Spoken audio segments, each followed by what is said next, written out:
Goodness gracious, I hope this is working. And for anybody that is here, Merry Christmas Eve Eve. Isn't that what everyone's saying? Right?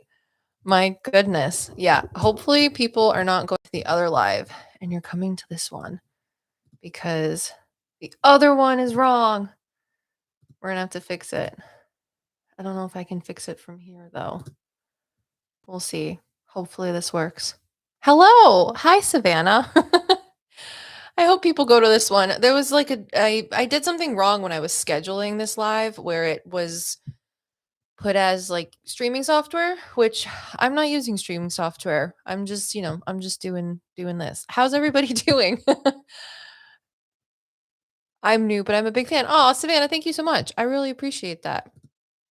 I had a reading with someone the other day. Their name was Joy. It was actually yesterday. And I will never get like I'll never get used to when people are like, "Oh my gosh, I'm such a big fan." Because I'm gonna tell you right now, I'm gonna go directly to my husband as soon as he gets home and say, "Guess what? Someone thought I was really cool." And I really appreciate all of that. It never it never gets old to me. And I think it's really cool. So thank you for saying that. I would love to do a reading for you. I'm actually doing paid readings today. Let me see. I need to find my links for readings and I will pin them because today we are going to be doing little mini live stream readings um as well as just, talking about spiritual things if anyone has questions about spiritual stuff. So, let me do this. Paste that there and we'll pin it. Hello, it's going good. How's everyone doing with the Christmas season? Oh, I'm so sorry, Savannah. If you want to ask me a question, ask me a question. Because it is Christmas. Or almost Christmas. These are like discounted readings. They're not like my normal private readings, which are more expensive. Hello. Happy holidays. Happy holidays. What else was I gonna say? I had stuff that I wrote down. Let me see. Wrote down. It's one of those days. Oh, exclusive services are coming back too. I know not everyone is on Patreon, which is totally okay. But the exclusive services that PsycKicks offers is coming back, and I'm really excited about it. If you don't know, I do the exclusive services. So Savannah says, "Do you still react to Sam and Colby?" I haven't reacted to Sam and Colby in a while, just because I'm trying to broaden my horizons on reaction videos and do more content from different people, if that makes sense too. But if you have specific videos that you want me to try and do a reaction to, please let me know in the comments, either here or on the videos that you're watching, and I will add them to the list. I promise. Not that I don't like Sam and Colby, it's just that I think it would be more beneficial as your like sidekick to every as your sidekick to all things metaphysical. There we go. I'm just having a mom brain. Um, as your sidekick to all things metaphysical, I want to try and broaden the horizon of other content creators and like their investigations so that there's a bigger breadth of stuff that we can talk about and react to. So thank you, Laura Edens, for Teams Roth. That's so exciting. So, anyways, with the exclusive services, I offer one-on-one private Zoom readings for past life readings. If that's something you're interested in, instead of just like a little one-off question, you can meet with me, in your own private reading with me and talk about past lives, which is really, really fun. I actually had another woman yesterday. And it's for Patreon tiers Akashic Castle and higher. It used to be Cloud Plane, which was $25 a month, but I've lowered it to Akashic Castle because I think like you guys are already paying however much money for Patreon. You should be able to have more access to different tiers, a little bit lower instead of having to pay so much every month. So it was nice meeting you too, Savannah. Bye.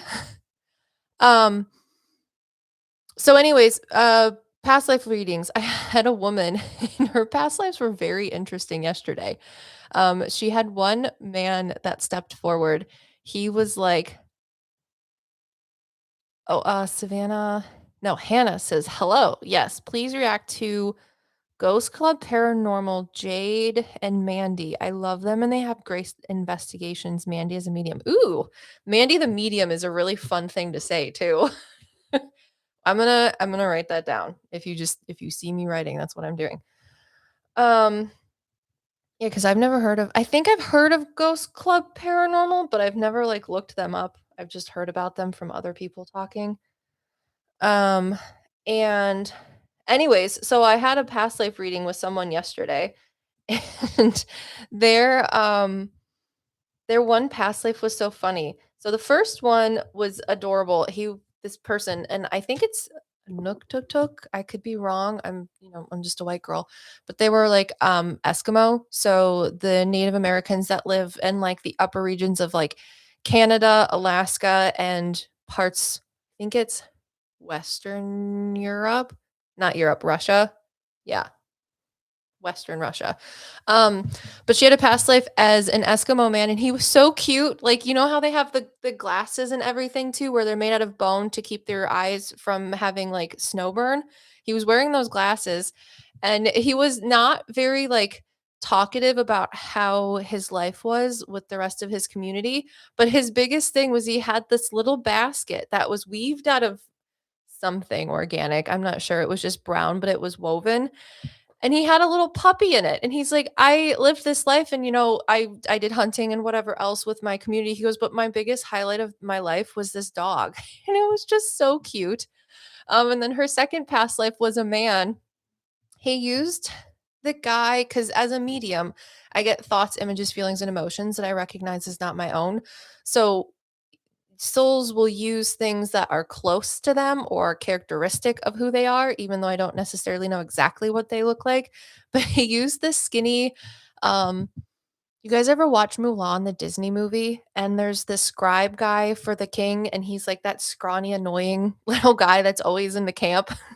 He used that to describe what he looked like. However, he said that he lived during the time when like theater was really big. I want to say probably before or around the same time period as when Shakespeare was really big, but obviously it was China. And he said that he never could write for the theater, but he really loved it. But he wrote short stories or stories about dragons and would sell them to people. And I just thought that was adorable. And then this woman's third and last past life that wanted to step forward, and like a good thing to say is that when I'm talking to past lives, just because I only see 3 doesn't mean that you have only 3 past lives. I'm sure there's a bazillion more.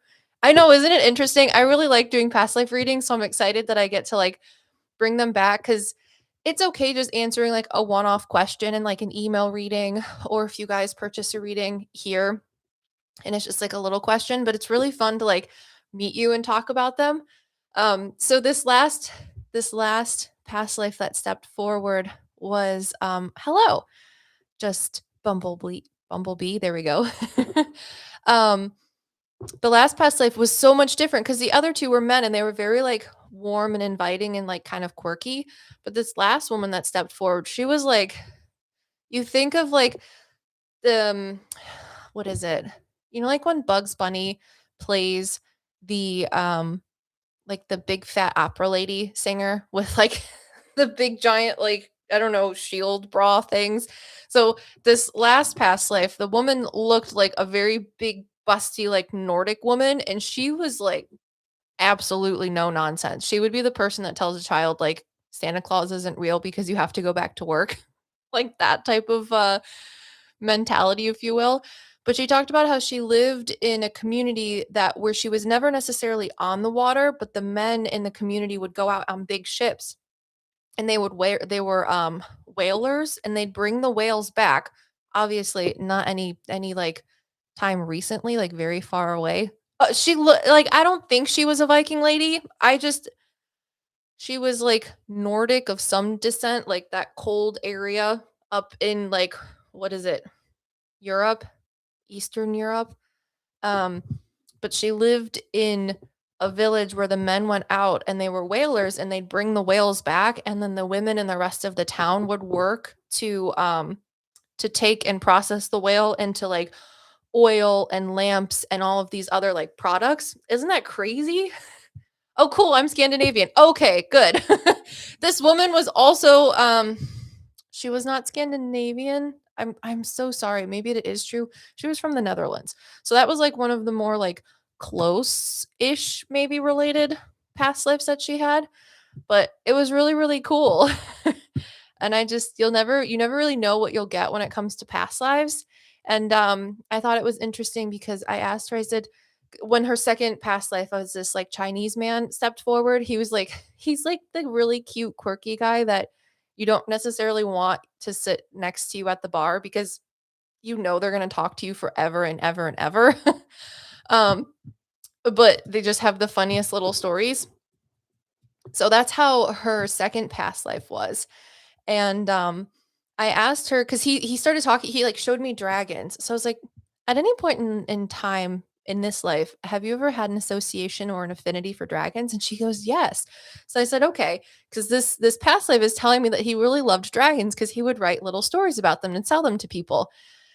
And so it was just funny because when I got done telling her the three past lives that stepped forward, she goes, when I was little, I used to pretend that I was a dragon and I had like a human friend. So, I think it's cute how sometimes past lives can pop up in our current lives just because it's almost like an imprint or a footprint from when we used to exist, but in a different time. So past lives are very interesting things.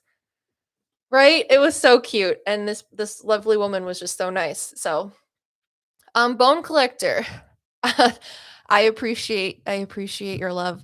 You said, "Can you read me, please?" If you would like a reading, and it's not just like a question about spirituality or any of the videos that have came out most recently, I do have a.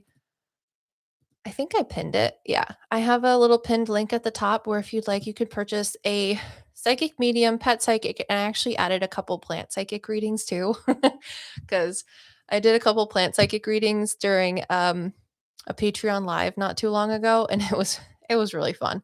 So I just, if you guys want to know what your plants are thinking, that's like the cheapest reading, and it's always kind of quirky. So okay, we do have two readings so far. So let's move into readings. Again, if you guys have any comments or anything like that about like the videos that came out, I released Candid Ghost Haunting Part 2 with Russell. That was really fun. If you have any questions about that, because Part 1 and Part 2 were very different from one another. Part 1 was so much, I think, like easier to film and a lot more like upbeat, whereas Part 2, I left the cemetery and I was like, I don't know if we should ever come back here. I think we've offended everybody. So, okay, can who is Lisa Marie in the comment section? And I'm gonna find a piece of paper to write on somewhere. And Lisa Marie, if you could tell me what the first letter of your last name is, just so I know that it's you. Nerd Combat Boots. Hello. Let's see. Okay, perfect, perfect, perfect. Did I read you like the last live that we had, Nerd and Combat Boots? I feel like I remember your name. Right? Isn't it a good screen name?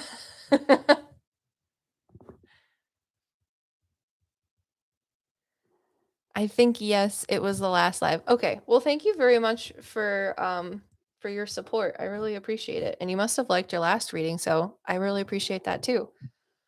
Okay, so Lisa Marie says, Merry Christmas. Last time you told me about my grandpa who's always with me, and I want to thank you again for that. It really helped me. Oh, thank you. Because I'm trying to remember the reading from last time. Your grandpa was kind of like a no nonsense kind of guy, and he also he was in the military, I believe. You can correct me if I'm wrong. I'm really glad that you liked it. Um, okay, so Lisa says, would love to know if anyone is ready to step forward again since last time I talked a lot to my grandpa and it helped me get through some tough moments. I'm going through a lot of self-observation at the moment. That's hard, but a good thing. Okay, yes, he was. Good. I'm like, I'll ask souls to step forward again if they want to. And there's a man that shows me that he was in the military and was a little more like serious. So I just wanted to make sure. Okay.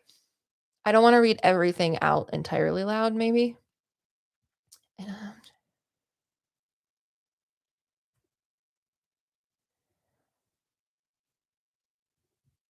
Okay. Thank you for saying Merry Christmas to you and your family. I appreciate that. Merry Christmas.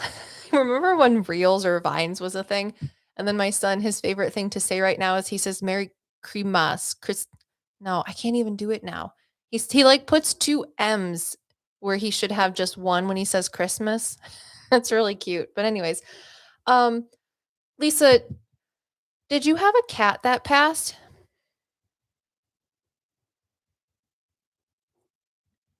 Possibly a boy, and if they're not a boy, they're just like a very bossy girl.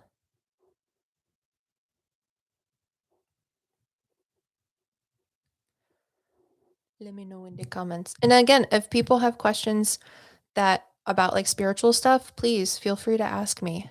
Um, I'm working on trying to broaden my horizons on like spiritual and more like energetic, metaphysical, witchcrafty kind of things, which is very new for me. Very, very new for me. Um, okay, so Lisa says, yes, I had two, a boy and a girl. Okay, was Merry Christmas. The boy was named Pepper and white and a bit gray. Okay. Was the girl like long haired and or was she a tabby, like a brown and black tabby that had white on her?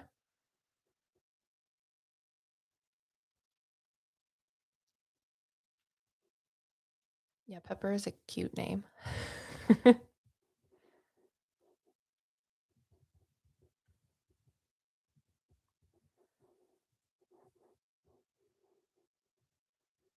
She was a tortoise. Okay, tortoise. And then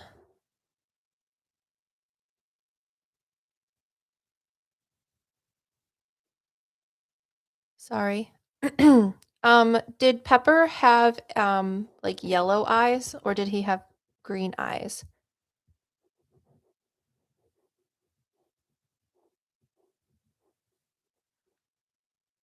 And what was your tortie's name? Sorry, I'm really bad with names. It's like the one thing I never get unless your grandmother or the your past loved one's name is Rose.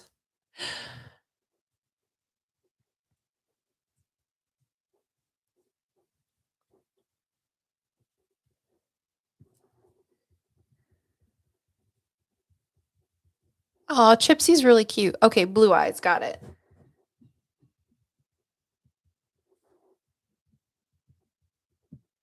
Chipsy is a really cute name.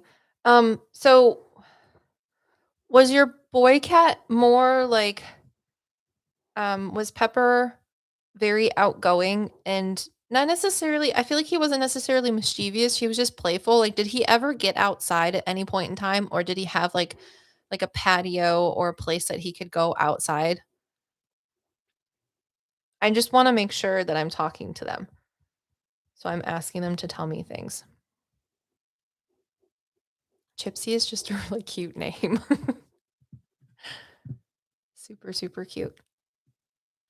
And for anyone that's new here, hello. My name's Olivia. I'm a medium. We're doing spiritual questions. And if you're interested in a live stream reading, like a mini reading, I've purchased or like pinned a link where you can purchase a reading if you'd like. He was extremely playful and would even visit our neighbors and go into their homes. Okay, because he talks about going outside.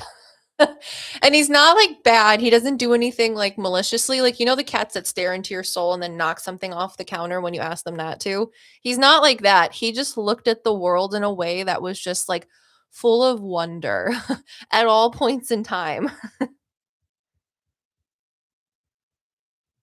Um, did he pass before Chipsy?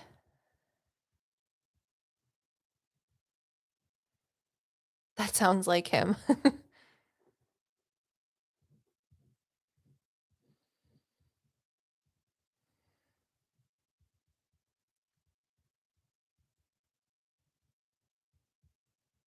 2 years after. Okay.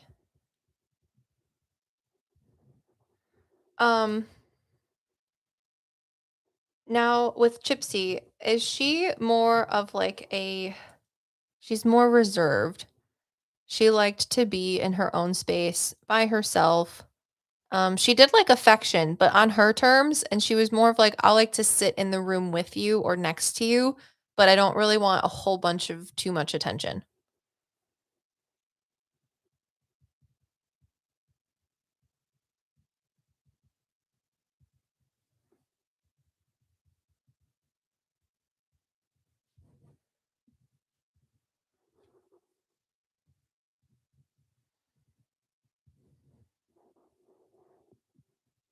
because she talks about how she's pretty. Sometimes, yes, but she was also very cuddly with people she liked. Okay, got it, got it, got it. 'Cause she just shows me liking when people would come and sit with her, but she wasn't necessarily as rambunctious or boisterous as he was. Okay, I will answer your question. I'm trying to I don't know how to say your name. I desire Etho. I think that's what it is. Um, so I'm gonna finish with Lisa. So Lisa, I have a question. Did when when Pepper passed, that's very true. Okay, good. Um, when Pepper passed, did you have to move shortly after? Or did you go like move to a new house or a new apartment? Because he talks about how you moved or left, but you felt like you were leaving him type of thing. That's why I asked if he passed maybe before Chipsy, because he talks about that when he passed, you had to move. Is that true?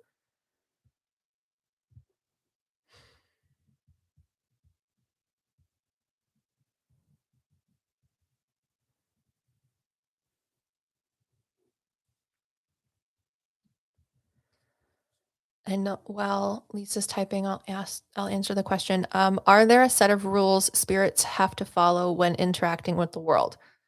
Um, I would say yes. Do I understand all of them? No. For example, as a medium, sometimes individuals think that they have like a hallmark sort of envisioning of what it is to be a medium.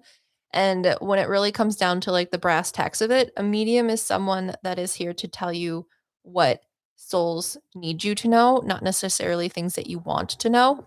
And when it comes to like past, present, future stuff, um, I know from my mom, she's a medium too, that when it comes to answering certain questions, spirit can't interfere with free will or your own life's choices. So there are rules and things that they have to abide by, but I'm not entirely sure all of what they are. Besides that, sometimes they can't tell you everything that you want. um, so that's the biggest one that I understand, at least. So Lisa says, not really move away, but I went to uni 200 miles away and would only come back home for the weekend. Oh, okay. That makes sense. Got it, got it, got it. Because he says that you would move and you were really sad. And he just wanted you to know that you shouldn't be sad when you moved away. Um, because it was okay. So that's it would only come back for the weekend. Okay, got it, got it, got it.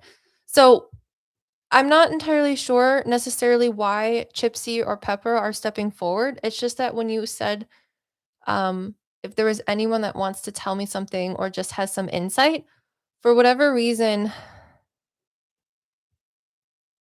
I think they stepped forward just to say hi because I'm asking them if they have anything specific to say. However, aside from letting you know that they're around, do you know about a man, possibly an uncle who passed away, Lisa? Oh, he might not be an uncle. Um,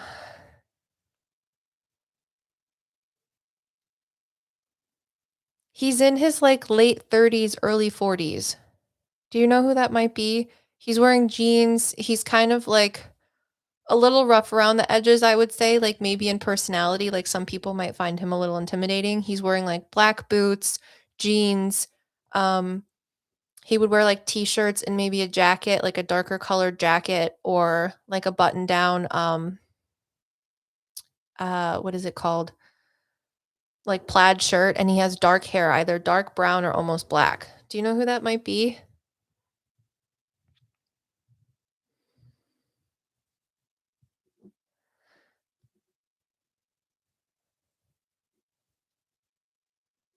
And I could be wrong if he doesn't ring a bell to you.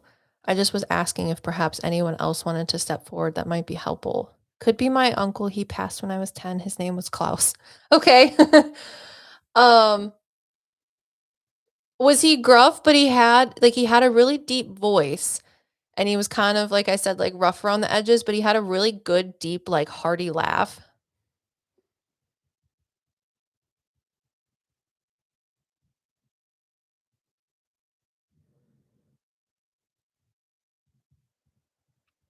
Yes, he did. Okay, because as soon as you said his name, Klaus, he started laughing, almost like he would if he saw a little kid doing something silly, and that, like, kinda broke the ice for me. I was like, "Okay, you're not that intimidating."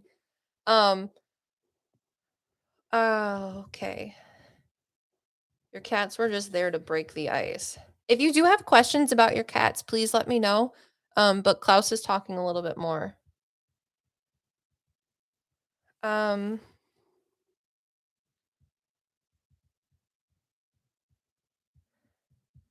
Okay, so he's laughing a little bit in a way of like now that he's passed, he has the perspective or the hindsight 2020 of like the problems that we have here in he is the son of the grandpa you talked to. Okay.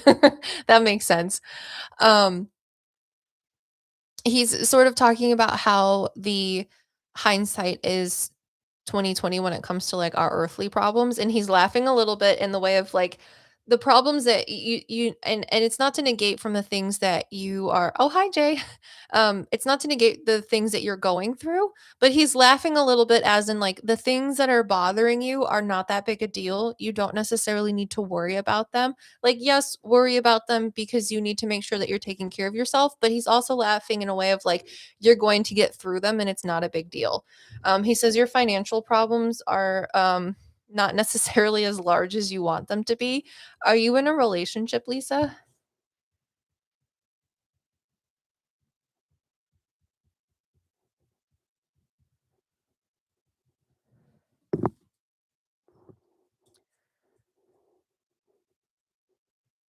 No, I'm not. Okay, who is the person that could help you?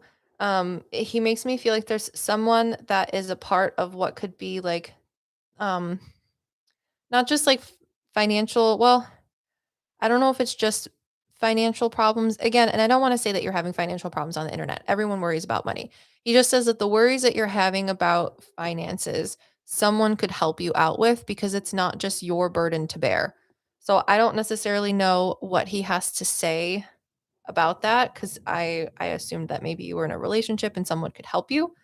Um, but he says that there are things that you can do and there's people that can help you with the worries that you have. Does that make sense or no?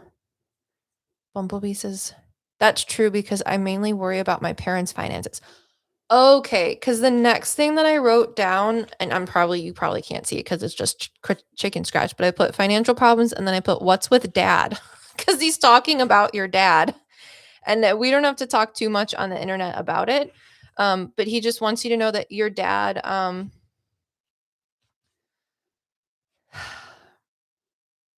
and again, if this is your dad's brother, perhaps that's why he's talking this way. Because we see our parents a little bit differently, especially when we want to help them. But he says that your dad needs to step up to the plate a little bit. He's dragging his feet and putting too much on you. And you sort of need to sit down with him and have a one on one of like, this is where we're at and this is what we need to be. I feel like you're not giving me all of the information that you could be about your finances because I need X, Y, and Z in order to make sure that we have a solid foundation for whatever it is that you're doing for your parents financially for them.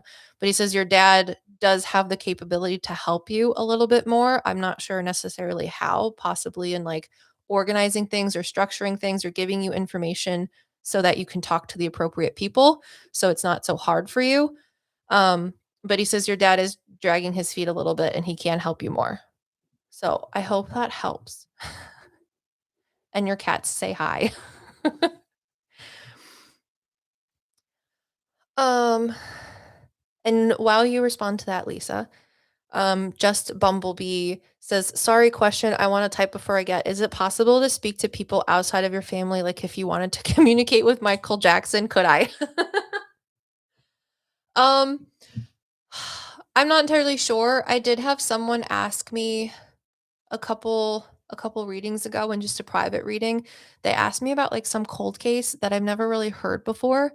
And they're like, "Do you know who did this for this cold case?" And I said, "I have no idea." And I stay away from that stuff on the internet because I don't want to offend people's families of like people that are still living connected to those cases and stuff like that.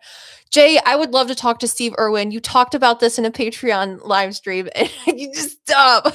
I want to talk. Selfishly, I would love to talk to Michael Jackson and Steve Irwin. However, if you ask me questions in a private reading, I will try to answer them to the best of my abilities. But that actually intimidates me though too, because they're like celebrities. You know what I'm saying? Like I can't I can't do that. Um, if you asked me in a private reading, I would do my best to answer. And perhaps they'll step forward, but I don't know. Someone asked me, the thing that I'm saying is I cannot guarantee anything. There's reasons I don't talk about those things like publicly on the internet. And if you did ask me in a private reading, I would answer your questions to the best of my ability. However, um, I don't necessarily know. So like someone asked me about a cold case and I was like, did the victim look like this? They're like, yeah, how did you know that? And I was like, I don't know. I don't know who these people are. Maybe I'm a medium. Maybe it's Maybelline. But I don't know. I answered her questions and she thought it was really cool. So just for like an entertainment factor and like a private reading, sure. But I'd love to talk to him. He's insanely cool. I agree. Okay, sorry, Lisa. Lisa says going back to her uncle Klaus. Is it Klaus or Klaus? Probably Klaus. Um, telling her that her dad needs to help her with his financial problems and not just put so much on her back. She says that's true because I mainly worry about my parents' finances. My dad isn't doing much and puts a lot of pressure on my mom and me, and Klaus is my mom's brother. Oh, okay, got it. That would be why he's probably being a little more protective then. Um, and she says, yes, my dad is very emotionally distant. Okay, got it. Well, Lisa, before we move on to the next person, I hope that talking a little bit about Pepper and Chipsy and having Klaus step forward was helpful. Do you have any questions for any of them before we move on to someone else? Oh, Amon, hello. It's 5:30 a.m. where I am. Happy to catch you. Why are you up at 5:30? Also, is it Christmas Eve where you are? um, and Mauve Moon says, "Hi, I just wanted to stop by and say hi, and then I miss your IG story Q&As. I would learn so much." Oh, I will try to do more of those, Mauve Moon. I felt like people weren't really like into them. I've been trying really hard to post at least Monday through Friday, and if I have time on the weekends, like funny stories for you guys to look at on the social medias for PsycKicks and Olivia the Medium. But I can try and do more Q&As. I would love to do that. I actually did a question about like if anyone wanted to submit any listener stories because the next podcast is going to be listener stories, which I haven't done in a while. And I wanted to do it like Christmas themed, but it's actually going to come out at like the beginning of January.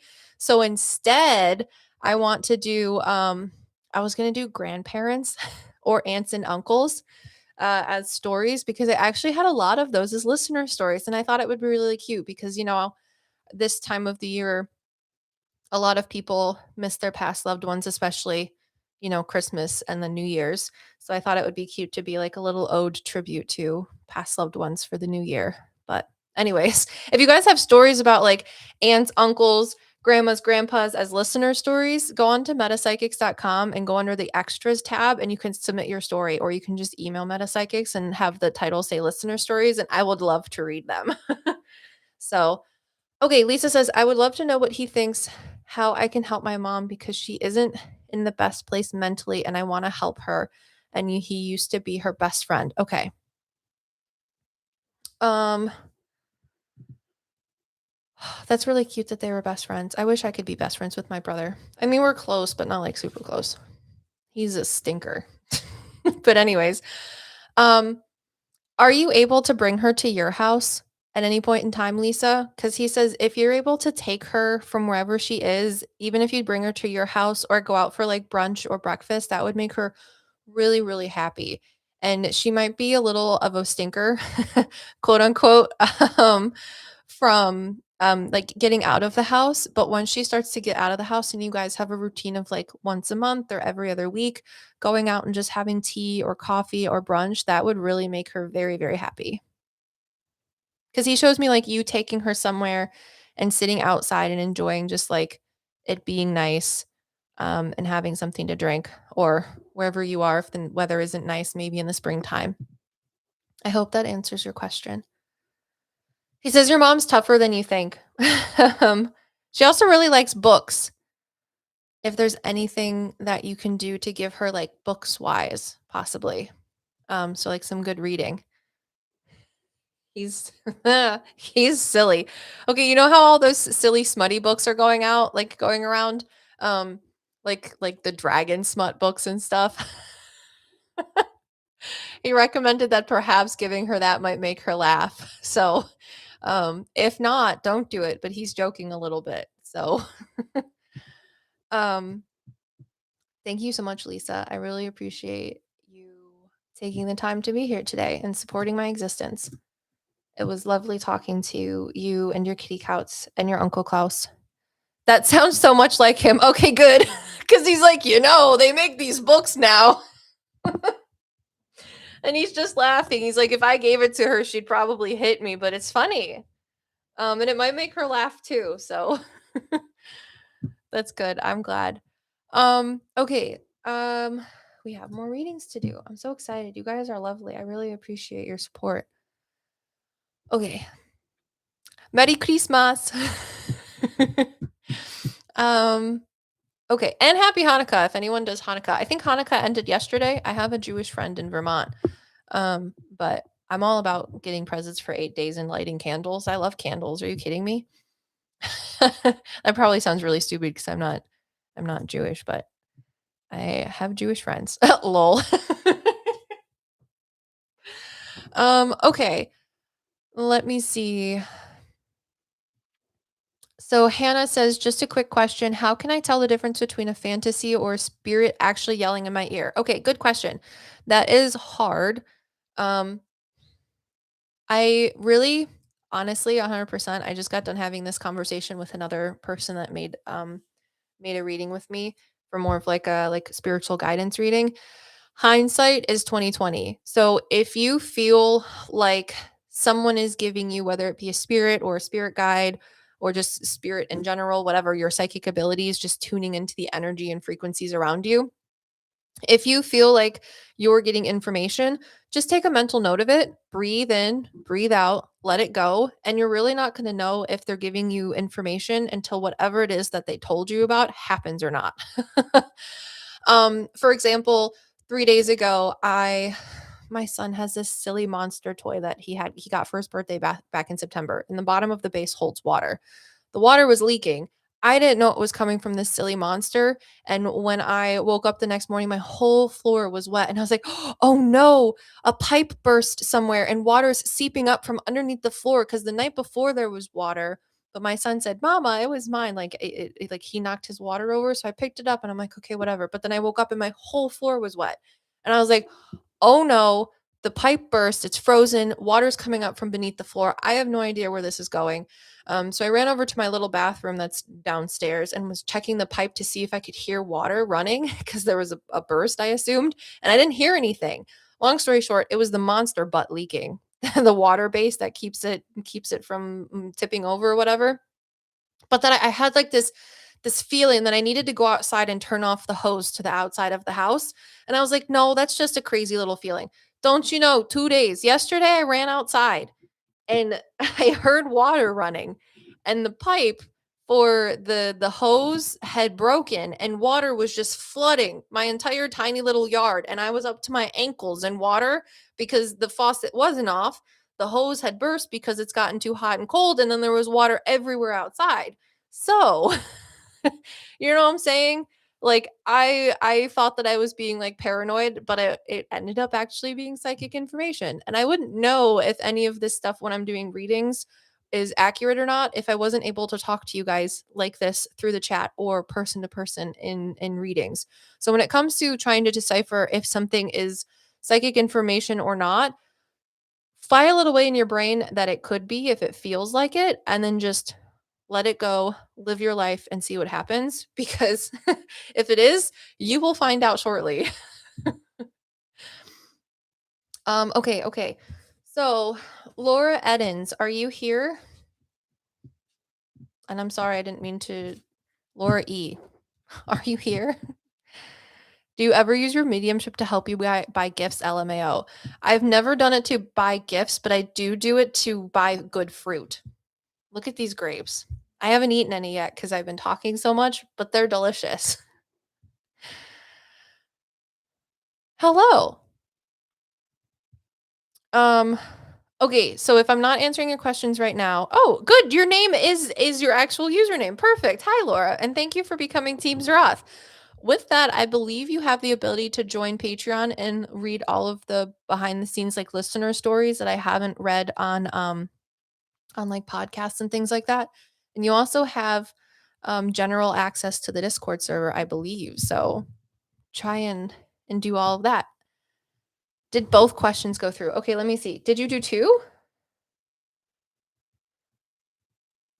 Grandma Edens. Okay, so the first one, Laura, I saw was a message from my mom who passed when I was 7. I'm so sorry about that.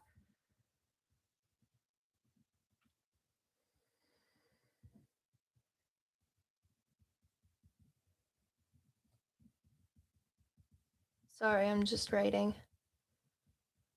Or if she doesn't come forward, my grandma Edens. Much love and gratitude. No, I much love and gratitude to you, Laura. Good grapes. Did both questions go through? Okay, so that was one question. Let me see.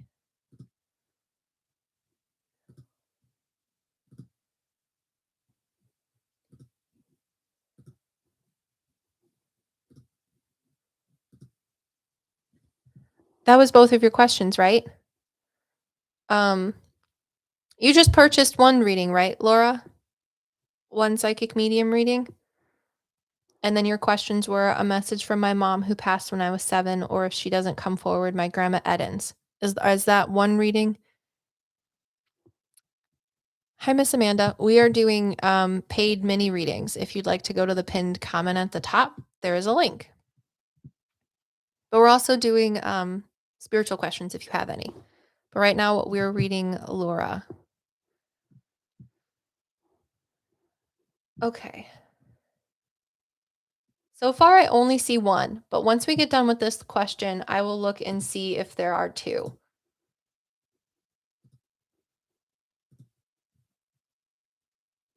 Yes, because so far I just see the one.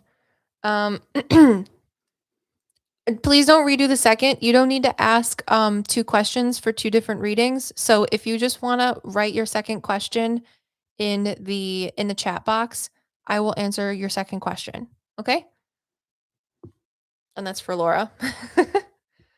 So I'll give you a second to write your second question so that we can get that noted and I don't forget. And then we will start trying to talk about your mom. Oh no, I just appreciate you purchasing one reading. You can ask, I would say like up to 2, 3 questions in a little mini thing, and I'll try to answer them as succinctly as possible. But I appreciate you wanting to purchase 2 readings for 2 questions. That's very, very kind.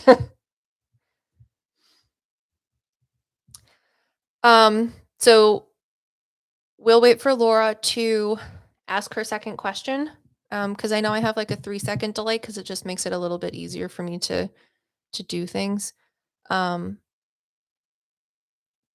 Sorry, because my brain just goes way too fast and then whatever.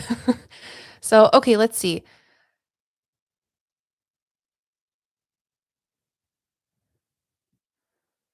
Oh, okay. So I answered Hannah's question about like, how do you know whether or not um, a spiritual person or entity is talking to you or to your own thoughts? And they said, thank you for answering. In this case, the yelling came from a historical figure who was angry that their story was being told wrong. So I don't think I can ever find out for real, unfortunately. Ooh, that's so interesting.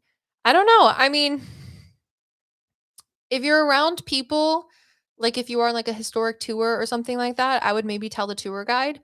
Because when we went to the Madison Seminary, there was a person whose story was actually kind of being told wrong, and it wasn't until I talked to the tour guide about it, and this guy, well, it's like just like a heinous human being. Their perception of him was like, oh, he's just like this silly guy who messes with ladies, and he was not. He was like a no, not cool dude at all. And his victims told me what his actual story was, and I told the tour guide because it bothered me so much. And she goes, "Oh, we actually have newspaper evidence. We just didn't know that the guy who's been haunting us in this part of the Madison Seminary was this guy from the newspaper." And I was like, "Just so you know, it is, and he's not cool, so don't let him like harass you anymore." Because he's not doing it because he thinks he's funny. So, I mean, you can definitely just tell someone because then that might help that soul just like take a spiritual sigh, if you will. Because if it's wrong, then it's wrong. But if it's not, and you told someone about it, that's just one more person that gets that soul's story right, and it helps, take some pressure off of them spiritually. So, okay, um, Laura's still sending in their second question, I think. Yes. Okay. It just came through. My dog passed in March. He was a dog, and I feel like he embodied one of my spirit guides. After he passed, I had a dream where I saw a bi being, BEI, unless you were just writing being and it came out both like that. Um, I pointed at and I pointed at him and shouted, "Is it you?" Was it Finn? That's really cute. Okay. My dog passed in March. He was a dog, and I feel like he embodied one of my spirit guides. After he passed, I had a dream where I saw a being. I pointed at him and shouted, "Is it you?" Was it Finn? Okay, I'm just writing things down.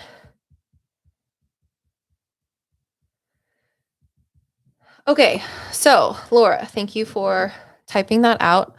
First and foremost, let's go through your first question, which is a message from my mom. I do have a question. Um, when your mom passed, also I'm very sorry for your loss. Did she pass either very quickly or she had a sickness that took her kind of quickly? Because I wrote accident, but I'm not sure it was necessarily an accident. I feel like she might have just been sick, but she passed quickly. I know when people lose their parents, it makes me like the grief angry, if that makes any sense. Like so sad you're angry type of thing.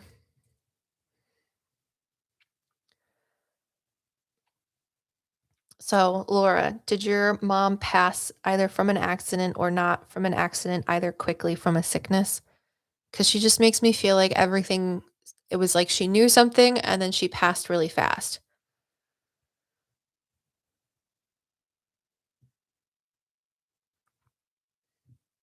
Excuse me while I take a drink.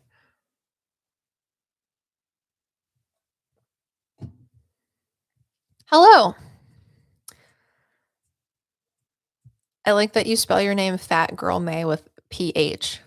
Fat with a PH.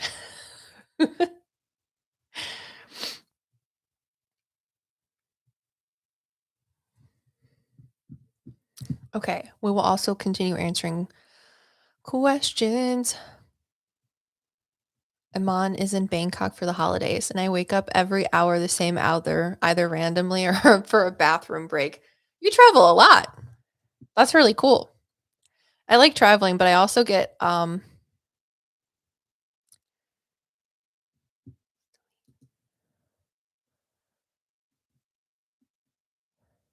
Laura responded, but it looks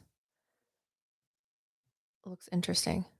It's not like a response. It might be something weird going on. Um, I will wait. It's okay. Ba-da-da-ba-da-bum. So Gator or Gator says, I've been practicing and working on my skills because I've been a medium since forever, but never got a chance to learn from another medium. Any advice?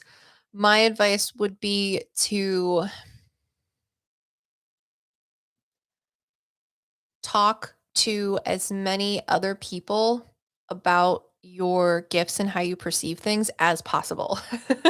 Because I've learned a lot just from people asking me questions or other people talking about topics that I might necessarily never have really talked about or touched on my own. And I think that pushed me out of my comfort zone a little bit, and has helped me to develop my skills in ways that, again, I would have never really thought were capable. And I see this with my mom a lot because my mom and I have very similar abilities, like in the way that we channel and the types of energy that we channel. And she could be so much like, if she just like switched her medium channel, because again, as a medium, the only thing I'm doing is channeling energetic frequencies. So souls are a type of energy that exists at a certain frequency. And for whatever reason, I'm just picking them up, and that information is translated into thoughts, images, feelings, and emotions that I recognize as not my own, that can be different for other people depending on how their clairs or their psychic abilities work. But if she just like switched the frequency a little bit and like opened herself up to more like naturey things or just like historical stuff, she could do so many other things, but it freaks her out, so she just doesn't. And I think if you just I also can be very like judgmental about metaphysical things. Um and I'm trying to be more open-minded about stuff. Like even if I might not agree with it, I want to read it and try to understand the perspective that it's coming from, because by doing that, it has really helped me to change and like fine-tune my mediumship skills in different ways. So, okay, Allie, I did get your reading. We are waiting for Laura. I think Laura is having a little bit of a hard time with sorry, I'm just I'm just trying to find Laura. But yes, I did see that your reading is coming up next. Okay, so Laura says my mom hurt herself. Okay, got it, got it, got it. Um, I'm very sorry about that.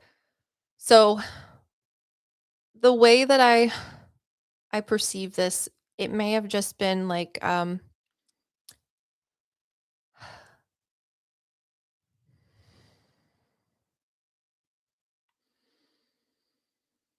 I ask too, Laura, was did your mom have like brown hair or like goldeny sort of like henna-ish hair that was a little bit shorter and she was more on like the thin or skinny side? If anyone would like to set up a reading, there is a link at the top. It's a pinned link where it says purchase a live stream reading with Liv. That's me. If you'd like to purchase a reading. And I'm trying to talk to Laura's mom, right? Yeah. Okay, yes, reddish brown. Got it, got it, got it. Do you have a brother too, Laura? Do you have other siblings, if not a brother? I want to make sure that I'm talking to your mother.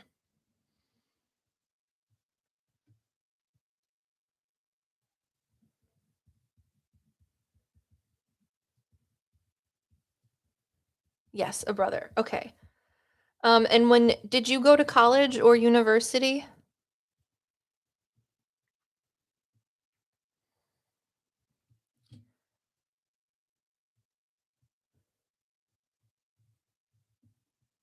Yes. Okay. When you were in college or your university, did you have a boyfriend who was kind of a problem?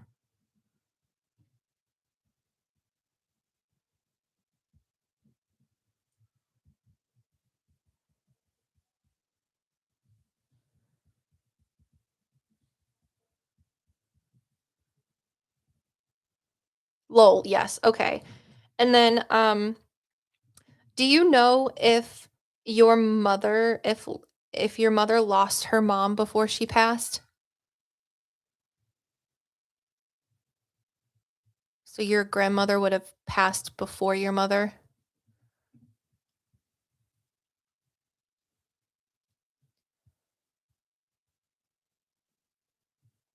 She did not. Okay. Oh, okay. Got it, got it, got it. Um, okay. So your mom is I believe she's coming through. What is her name? I'm sorry. Just so I can talk to her using her name, if you're okay with sharing that.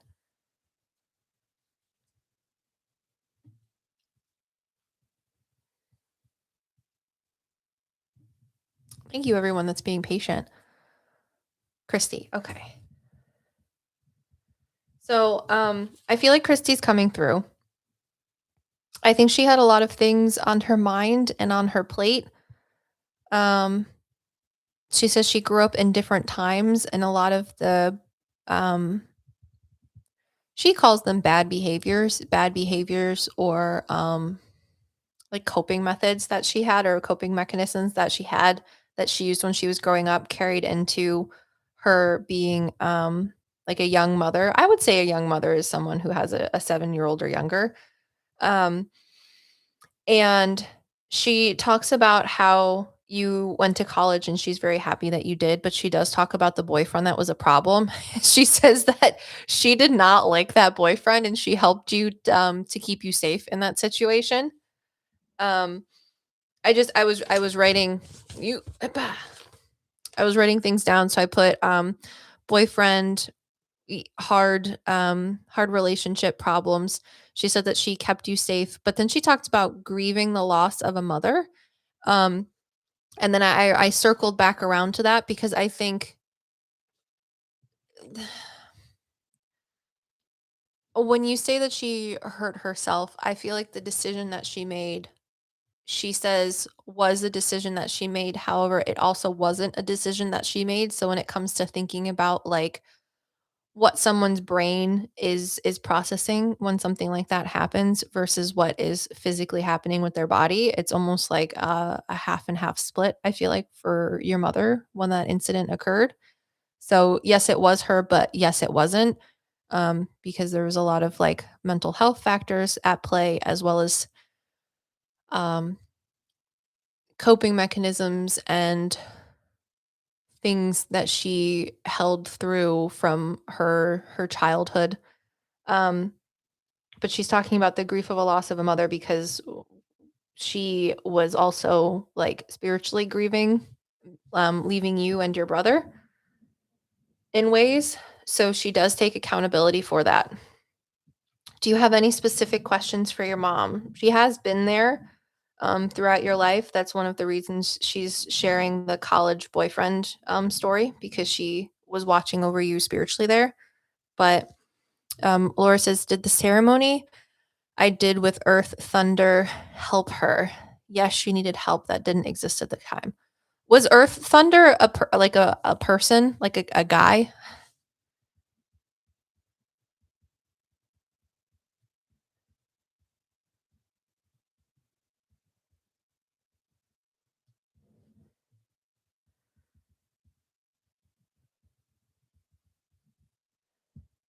A female shaman. Okay. Um, so I want to talk about I want to answer your question and say yes, because that person that you went to Earth Thunder did help bring her peace. And she says it was almost like a spiritual sigh of relief because you were able to.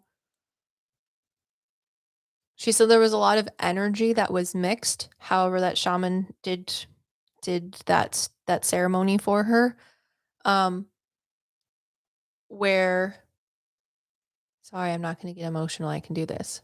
Um, where your forgiveness and acceptance and her acceptance and, like, gratitude mixed. So, someone asked earlier about, like, if they knew something was talking to them about, someone not, was it like a historical figure who was angry their story was being told wrong? That was Hannah. And I said, you should tell that story because it helps breathe a sigh of spiritual relief and sort of energetically lift the weight off of that soul's shoulders.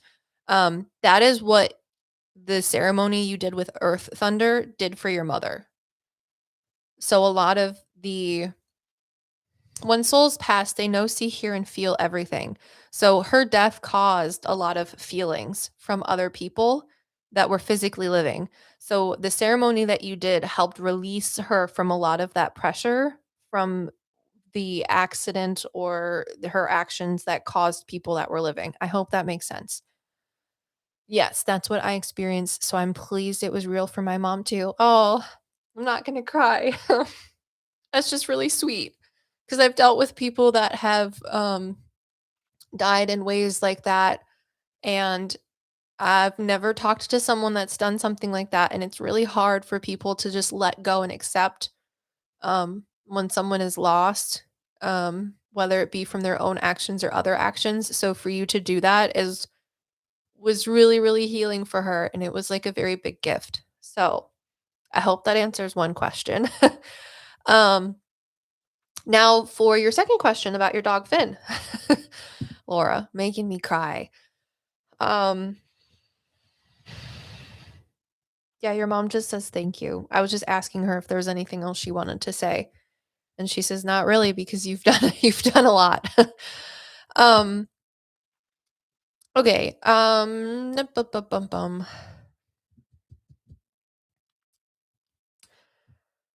was looking for your comment about Finn.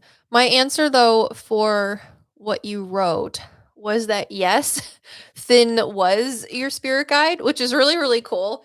That's only one of the like very few times that I've had like a spirit guide actually physically incarnate um simultaneously. Because if you think about it, when we're talking about past lives or just living lives in general, it's energetic. So like, I know some religions say that past lives aren't real, like, you only live one life. Where I do agree that you only live one life because if you perceive past lives in a way that like similarly to how I do, each life is different. It is its own thing. It is just a growing portion of your soul or your higher self. So each individual past life is its own. You will never live the same life. Like I will never live the life that I'm living right now again, either in the past or in the future, because every single past life and every single future life is going to be different. So I think if you look at that in a more literal way, then you can understand where some religions are like, you never have another life, you only have one life, because technically you do. You only have one life as who you are. However, in Laura's case with her dog Finn, he chose to be a spirit guide for her spiritually as an energetic existence, but also be her spirit guide living through her dog. So he energetically exists as a spirit guide, but did physically exist simultaneously as her dog Finn, which is so cool. I've only had a couple people do that. Or I've only had a couple people that have spirit guides that were like that. Like, for example, someone's grandfather was like physically incarnated as their grandfather, but also energetically existed as their spirit guide too. And it was really, really interesting. So, Laura, does that help answer your question? Your dream was accurate as far as I can perceive. Oh no, why are they all like that? Uncheck. Okay, good. Can you tell me the guide's name? That is the one thing I cannot tell you. Um, I really don't get names when it comes to usually people as well as spirit guides. And when it comes to spirit guide's name, it's not like humans. Humans are names are a very human thing. And when it comes to spirit guides, usually I'll tell people whatever you think their name is probably right. It's not necessarily for me to tell you. Sorry, I can't tell you. Whatever you think it is probably right though. um what the healing was or anything about the symbols he gave me. Hmm. Let me ask you, can I ask you a little bit more about Finn? Did he have a very cheeky personality? Did he think he was very funny? And always right. He said he was always right. For example, if he was yes, okay. Cuz I can talk to Finn and Finn is the one that tells me that yes, he was your spirit guide too and that the dream you were telling me is correct, but I don't necessarily see your spirit guide. I just see Finn. He's like, I used to tell my mom all the time, like, things were going to happen, or this thing was here, or that thing was like near us. And she would always be like, oh, stop. It's no big deal. And then the thing that I was telling her about would happen. So he says he was always right.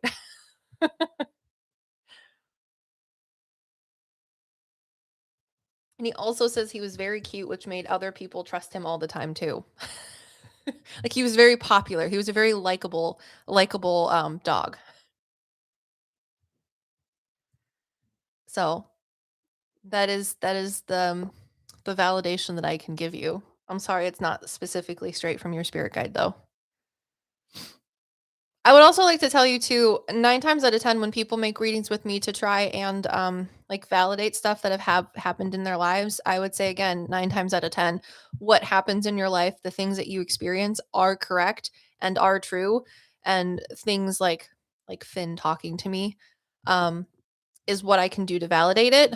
And then if I don't get stuff that matches with what I like, if everything I just said about Finn was wrong, then maybe the either the experience didn't happen and he wasn't one of your spirit guides, or I'm wrong and I just don't know anything about it because they're not going to tell me. But Laura says no, that was fantastic.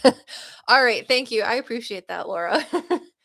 Okay, I think Allie's next. Don't quote me. I'm gonna look. Yes, Allie, thank you so much for your patience. You are next.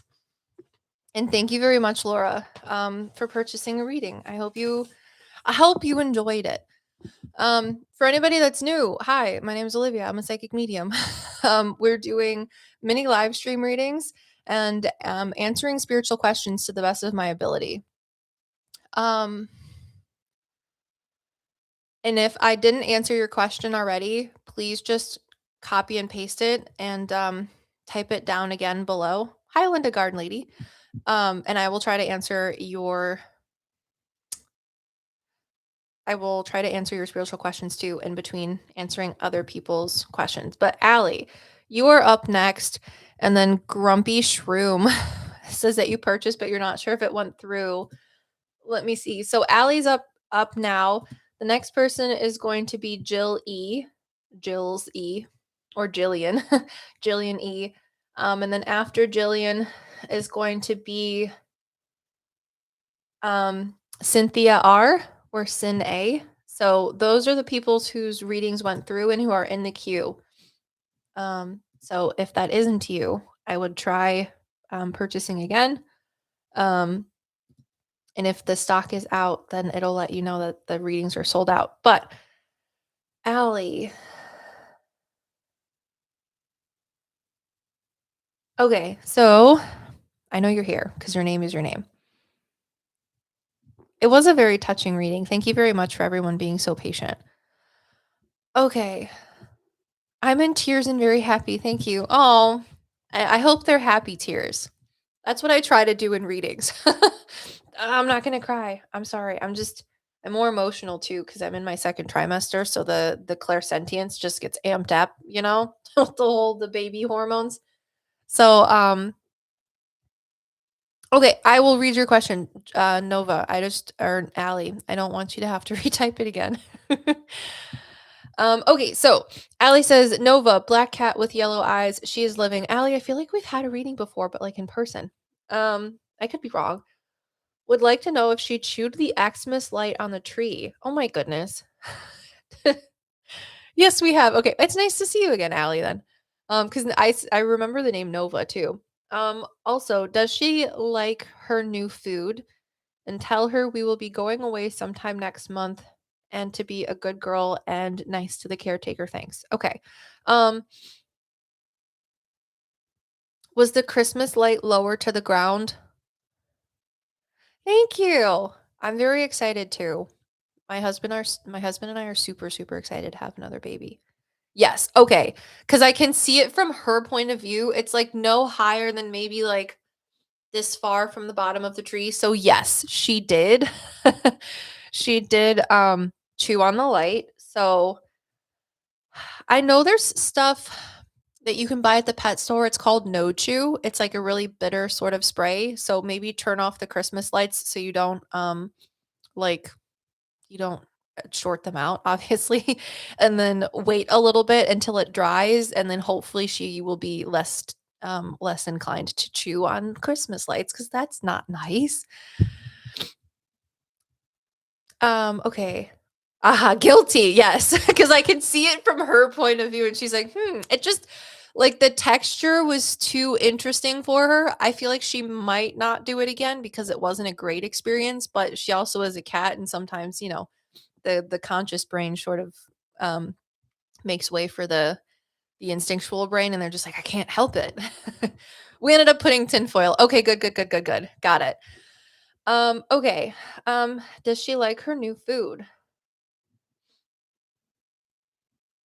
Are you giving her, like, a soft food? She broke it. Well, we gotta fix it, but glad she learned her lesson. Okay. Um, yes, new wet food. Okay. Are you still giving her crunchy food though? Like kibble crunchy food? Okay. As long as you're giving her the crunchy food, that's great. It's interesting though because she doesn't really like the new wet food. The new wet food she thinks is very bland, like very, very bland. It's not very flavorful.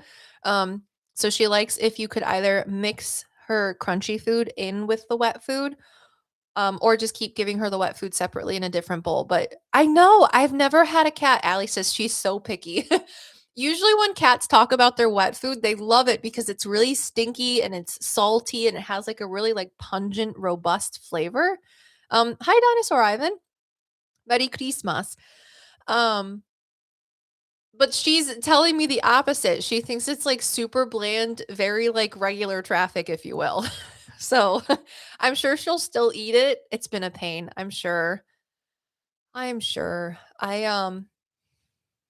What do I feed my cats? I've been feeding since I adopted Gatsby, my grandmother's cat. He just likes to eat trash panda food. So I tried to settle on like a middle of the road and I do the Purina grain free. Um, because cats can have pea protein, but pea protein isn't necessarily good for dogs. But I've tried everything. I'm so sorry. Have you tried just um like packets of tuna? Tuna? Hi, Jonathan. Merry almost Christmas. It's okay. I mean, she's eating it. Okay, as long as she's eating it, that's totally fine. Um, so it's I mean, she doesn't hate it. It's just not her favorite. She thinks it's bland and she likes her crunchies better. Oh yes. She's a tuna fiend. Okay. That's so funny. Of course, I hope you have a good Christmas too, Ivan.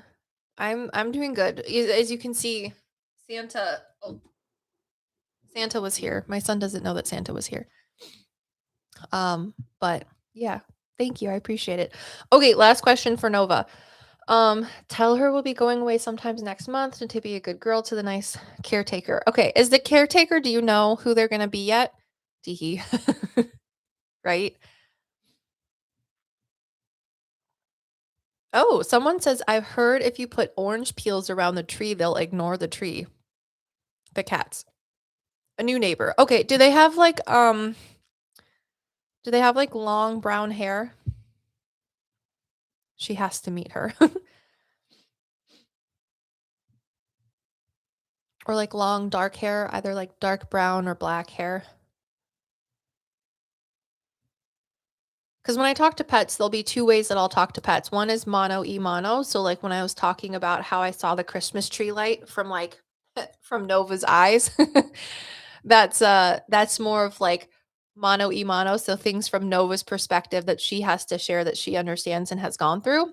Especially like also with the food tasting bland. She just gave me the smell and like the not overwhelming scrumptiousness of the food. However, the second way that I talk to pets is more omnipresently. So it's almost as if you were to get a psychic reading for yourself, but for your pet. So it's more spiritual information that is about them, that pertains to them and their benefit, but it's not necessarily something they've experienced yet.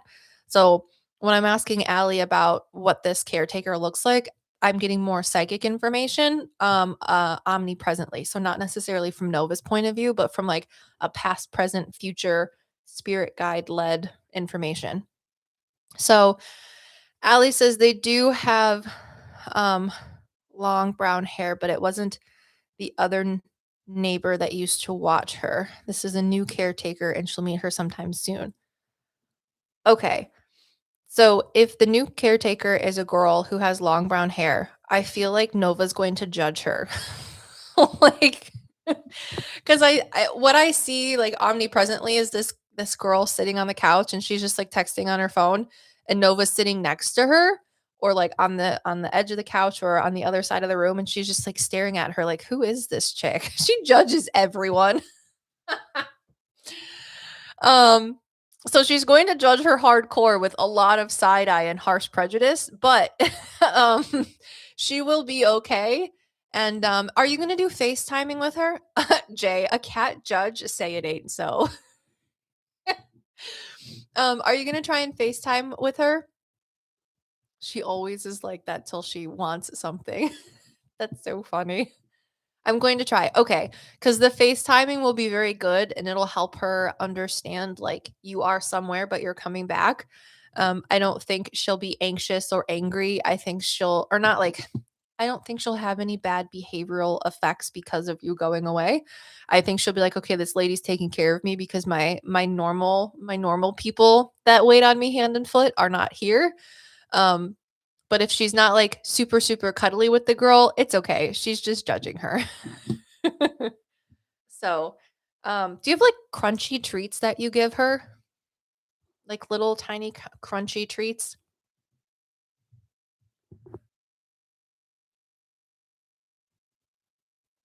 And yes, you can ask another question. Um, yes, I do give her crunchy treats. If you leave the crunchy treats with the what is it? With the person who's going to take care of her, that will help win her over. If she gives her like 2 or 3 when she comes in and then like 2 or 3 when she leaves. Noted, will do. Okay. That will make her be like, the person is here for me." Okay, last question is, can I ask why she ran out the front door today? So, when she ran out the front door, did she like stop halfway through the yard and then like look? She ran outside today while it was snowing. That was a bad mistake. Her tiny little toe beans are probably frozen still. Um, I have to get myself to bed, but thank you for letting us listen in. This feels like a relaxed and safe space. Happy holidays. Oh, thank you. Um, Han, I appreciate that. And happy holidays. Yes, I think her paws got wet and and she ran inside. Okay, got it. Um, I think the reason she ran outside was, again, when we're talking about animals, they have this conscious, and I don't mean it conscious in like a rude way, but more of like the anthropomorphic, humanistic conscious brain of like, she's telling you she's going to judge people. She did eat the thing on the tree and she might do it again. And she doesn't like her food. So, like, not, no, she doesn't like it. She's just more picky about it. She thinks it's bland. But so like that's the more humanistic conscious brain portions of animals when I talk to them. However, they do have their innate and instinctual brains. So I think when she ran out the door, she smelled something and it was that conscious brain shut down, animal instinct, run outside, no thoughts, just running. Um, I love that little brat. That's what Allie says.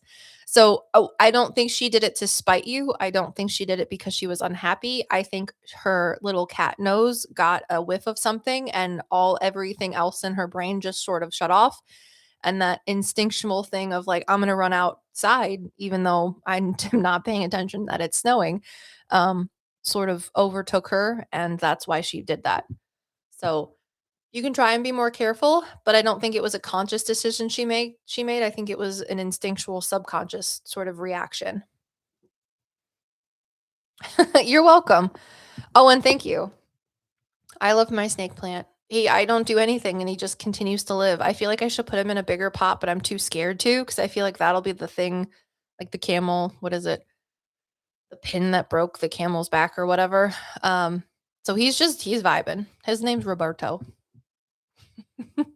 Valid. Thank you. I appreciate that. Um, okay. Thank you for everyone who's being so patient. Oh, Anna says, I had a conversation with a ginkgo tree across the street from my job. I'm so happy that you said a ginkgo tree. If my husband read your comment, he'd be like, let's be friends. Because he loves trees. I asked her if I could take a leaf and press it in between the pages of my sketchbook and I want to know if I'm crazy or not. No, you're not crazy. Trees talk all the time. Go talk to as many trees as you possibly can. Just Bumblebee says if I smelled something good, I'd run to it. She gave me mother vibes. That's in relation to the ginkgo tree. That is also very valid. Okay, so the next person up is Jill E. Jill E, can you let me know that where you are in the comment section? And I'm going to dub UJ. I'm going to answer your question. So Dub says, "Hi, this is my first time catching one of your live streams. Thank you for joining. I appreciate it. Do you have to set boundaries with the spiritual realm to keep from being bombarded by spirits at random times?" Excuse me. I don't know if I consciously do anything to okay, Cloud9. Got it. I will do your reading once I answer this question. So, I'm just writing down your username. I've met people, like for example, I want to do another charity live stream, right? And I just haven't been able to find a charity for like getting insulin to low income families yet. And I have to do some more research on that. But one of the reasons I want to do a live stream for that is because I knew a woman, her name was Susie, and she ended up dying because she couldn't afford insulin. And she was probably one of the most interesting psychic mediums I had ever met in my entire life. She was so quirky, so eccentric, but such a kind soul. And she was one of those mediums that couldn't shut things off. Personally, I do not experience that. So I don't know if I consciously or like I don't consciously set boundaries unless I'm in like a haunted location. Um, but when I'm doing readings just like this, or when I'm doing readings, like private readings online, and I'm just this is the same setting that you'll see me for a private reading as well. I don't necessarily have to set energetic boundaries or anything like that because I'm just talking to people. So there's no more boundary setting than if I was just with a group of people, if you will. But I also believe that my spirit guides are one of the reasons, or they help me to mediate and channel energy. So they keep things moderated, if you will. But it's not something that I consciously do. So no, I'm not like always constantly bombarded by spirits or things. If something pops into my head, I'm like, oh, it's kind of like if I have an intrusive thought or if a soul wants to talk, like sometimes when I was younger, I used to be out in public places. For example, I'll always remember this because it bothered me.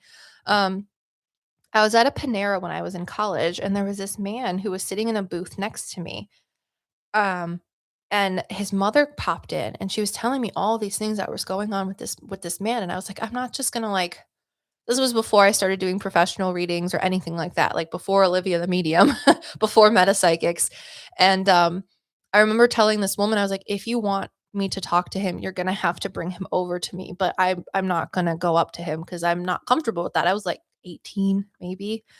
So things like that will happen. And if people don't approach me, if the soul that is telling me something about someone doesn't approach me, then I usually don't do anything about it. But it's more of like if someone were to come up to you and like ring a bell for service. I'll get information like that. But if I don't want to listen to it, I'm just like, I don't have time today. So I hope that answers your question. But I did know someone who was like nothing got shut off. So, and she's the reason I want to do another live stream for like diabetic things. So, I hope that answers your question. We are going to move on to Jill's reading. So, Jill, thank you for being so patient, and everyone else who's next. So, we have Jill. After Jill is going to be Sin A, so Cynthia. And then after Cynthia will be Carly P. And I think all of the medium readings might be done, which leaves pet psychic and plant psychic readings if you guys would like. And there may be one more medium reading. I'm not sure. So, Jill, Jill's question is, this is the first time I've had a reading like this. Just curious if any souls would step forward with any advice for me. This year has been a lot. Dude, this year has been a lot. um Jay, get out of here. Jay says, I heard if you don't wear pants during a reading, it's better. No, I didn't. I made that up. No, it's not. Jay's one of our patrons, and we have monthly psychic medium readings. So it's like a group face-to-face Zoom reading. So like a group reading, but everyone's on Zoom. Um, and Jay's like, I'll be there without pants because it's Zoom. You don't have to turn your camera on. Anyways, just calling you out, Jay. So 2025 has been hard.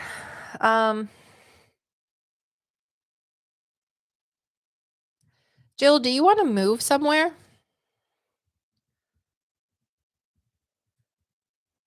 Like, do you want to move to like a new city or new town, somewhere where there's mountains? And if I'm wrong, just let me know. I can be wrong. Jay, maybe out of the country, lol. Okay, because there's a man on my right hand side, but I'm not necessarily sure who they may be.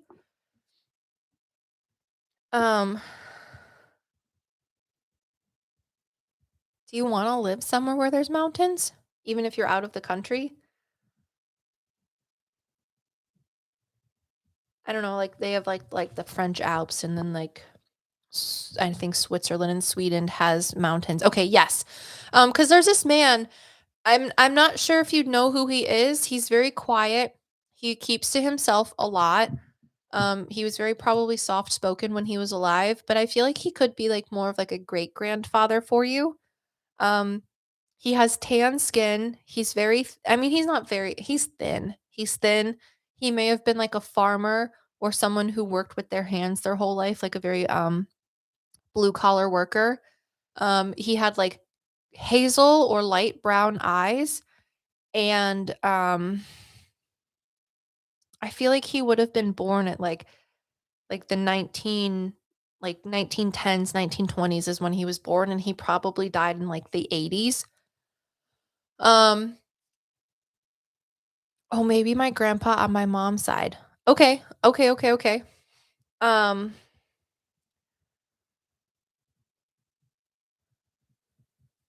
but he would have had brown hair or light brown hair when he was alive. His eyes would have been hazel or light brown. Um oh, not him, lol. He just passed away in the past 10 years. Okay. So he might be more of like a great grandfather, because he makes me feel like you wouldn't have known him, but he is related to you. Do you know if you had family like where there were mountains, like I don't know, maybe like West Virginia, Tennessee, Colorado? Maybe not Colorado. I would say he's more like Eastern Seaboard, but somewhere where there's mountains, because I think that's why he's bringing up the whole mountain thing, is because he used to see mountains, at least when he was alive.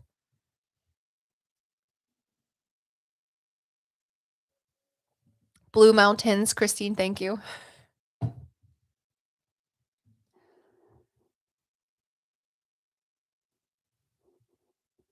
And it's okay if you don't know, or if that's not true.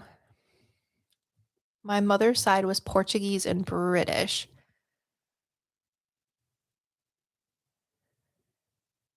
Thank you, Andrea.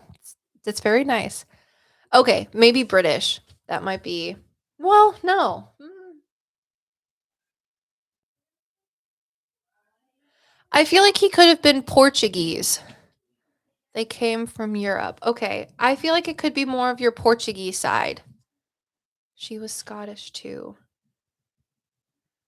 Cuz he has like tanner skin, not someone that I would think would be from like Scotland or what did you say? Brit England? Britland. England. I thought either maybe he like worked in a field for a really long time and was just like in the sun all the time, because you know when old people are always in the sun, they get like the tan wrinkly face. Merry Christmas, everybody. So anyways, he has like the tan skin. So he might be from the Portuguese side. Anyways, He talks about how yes, Portuguese sounds right. I loved Spain when I visited. Okay, awesome. So he's just telling me that you have the propensity to travel, if not move somewhere where there's mountains. And he just is really excited about that. Because I feel like wherever he might have saw mountains when he was alive, he felt like a sense of like inner peace, if you will. Like his heart was full. And he's excited for you to have that experience in the coming year as well.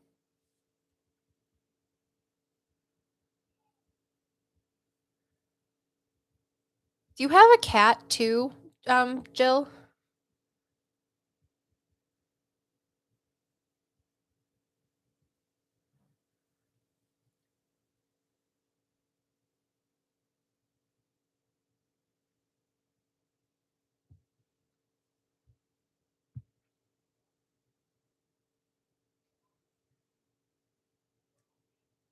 No, we only had dogs. Okay, that's all right.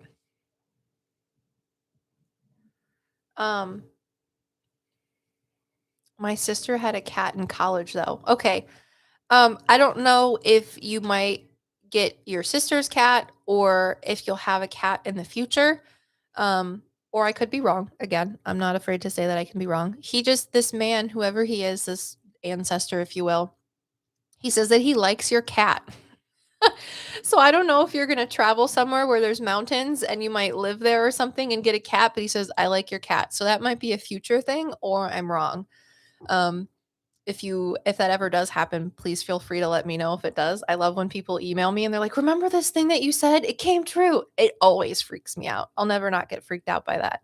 And when people are like, oh my God, I'm a big fan, I will always get like, not like offended, freaked out, but just like, oh, really? That's so interesting. Thank you so much.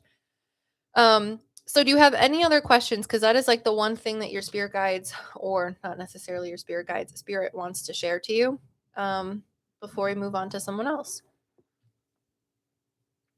or to the next person, I should say.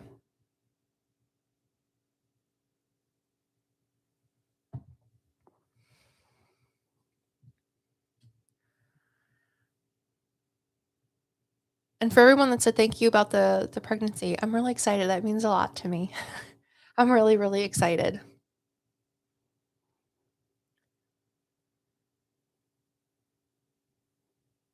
I would talk about like pregnancy and being a mom all day if I could, but that's not what this channel is about. Unless you like dub it as like a spiritual experience, which I really think parenthood is. Anything career wise, I'm trying to find something I'm passionate about. Okay.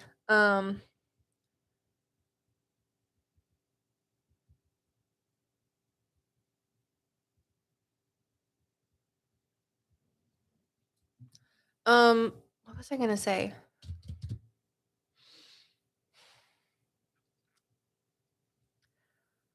Peace Corps.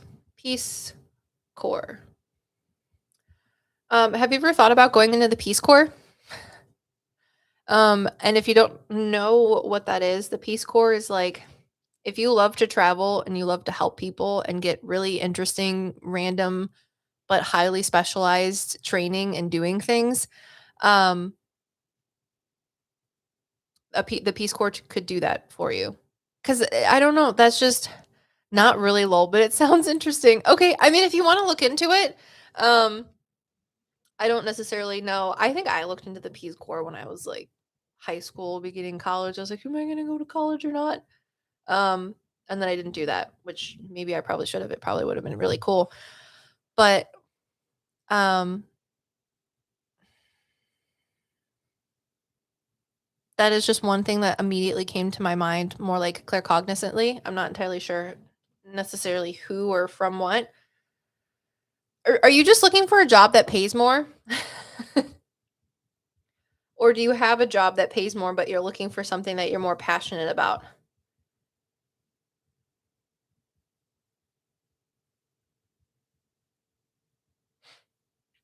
Because you have a masculine spirit guide stepping forward, and he's kind of silly. Linda, you talked about your grandma of twin boys and they're 9 months old. Oh, 9 months is fun. That's when like more personality things start developing, but they're still little potatoes. That's really a fun age. Yes, something I'm more passionate about, but feeling kind of stuck. Okay, because you have a masculine spirit guide coming forward. He says that you have a job that pays okay, but again, you're not necessarily looking for the money, you're looking for the passion. Like, what does that mean? More passion, more energy, more footwork. He used that. And I just thought it was funny. Um, have you started looking for jobs like that though? Yeah, no, he's really funny.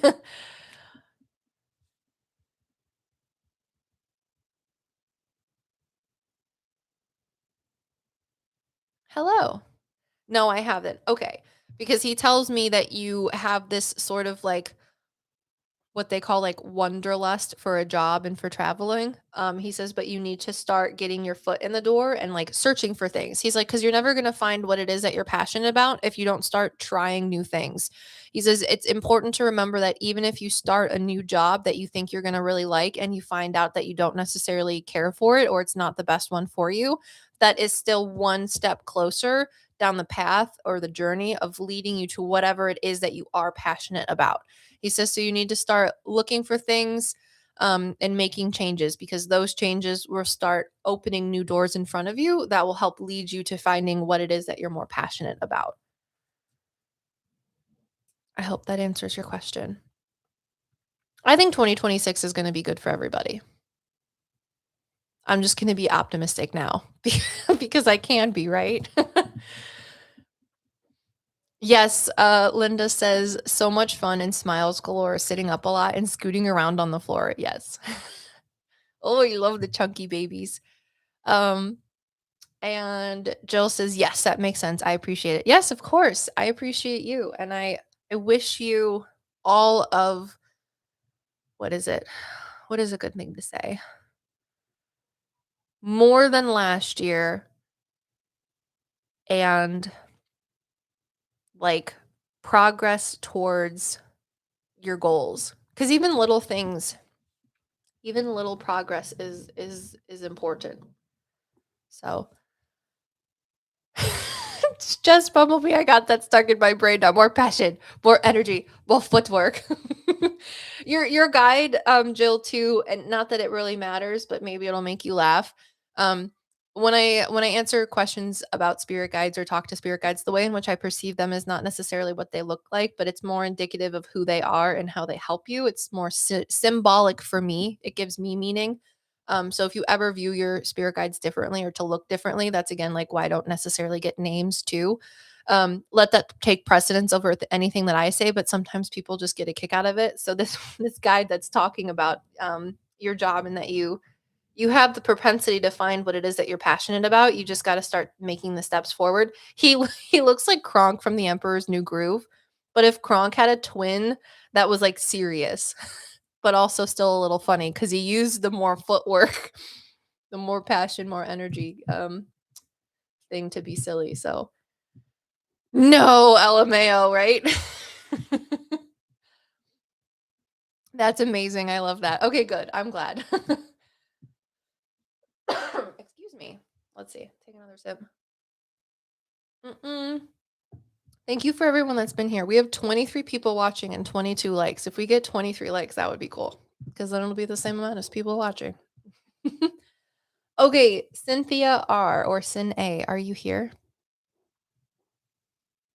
Thank you very much for your patience. I think there's pet psychic readings and plant psychic readings left over if anyone is interested, and possibly one more medium reading. Grumpy Shroom, yes, hi, hi. I'm really glad that I like your name. Okay, got it. Okay, so you're welcome. I think it's so funny. um, okay. Hello. First time doing this. I miss your reaction videos. Thank you. I will be doing more I want to do more reaction videos. I will. It's just that I've been doing what is it? One video and one podcast a month because that's just what I have time for. But I think we have listener stories that is going to be the podcast. Again, if you guys want to send in your listener stories, please do so. You can do it at metapsychics.com/extras, or if you just go to metapsychics.com, there's a little bar that says extras, and it'll be like quizzes and then like stories. You can submit your spooky paranormal or like spiritual stories there. But the theme for next month is going to be like grandparents or like mom's dad, grandma's, grandpa's, uncles, things like that. And I'm just excited about that. So if you have your own story, please submit it. That would be really fun. Um, and then I have another ghost investigation video, which I'm excited about. That's just a little bit of like a teaser tea for you guys. So, but we'll get back into reaction videos and more spiritual stuff for sure. 100%. I appreciate you guys hanging out. Okay. I think I'd just like a general reading or like what kind of spirit guides I have. I mean, January of 2025, I got in a little car accident for the first time. And I don't know, 2025 wasn't great and just boring. I'm glad you're safe though. Um, I just want to see if anything comes up or wants to talk or what to expect for the new year or my marriage. Lol, I don't know. Okay.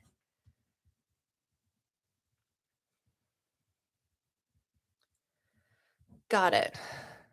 Sorry that paragraph was a mess. Wasn't sure how to go about it. So it was word vomit. Lol. No, it was not. A lot of people ask questions just like that, and it was not word vomit. It was correct, punctually, grammatically. It was perfect. Okay, so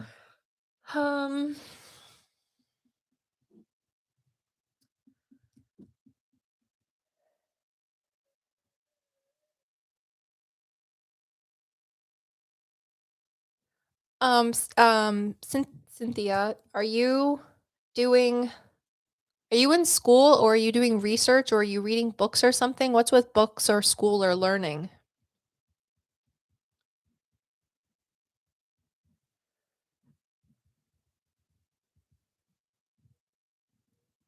Is this going to be the last people reading? um Let me see if I have any left in stock. Uno momento, por favor. Or eine Minute, bitte.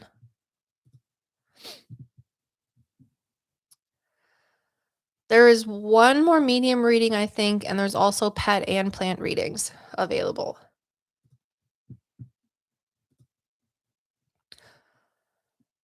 I mean, I learn a lot at my job. I work for Parks and Rec, lol. Parks and Rec. But no school or anything puts me to sleep. Wait, you work for Parks and Rec, like the television show? Isn't that a television show? Or do you work for like the park system, like the national parks?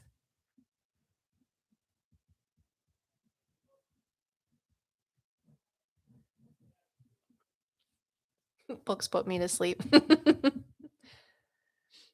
I love your candor.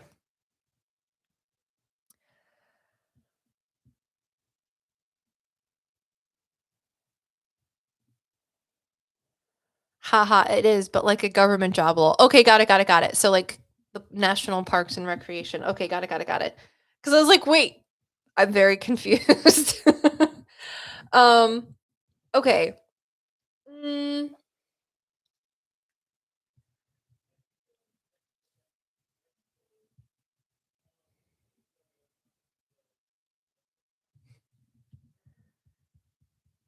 I'm just writing things up. Do you have a grandfather who's passed who I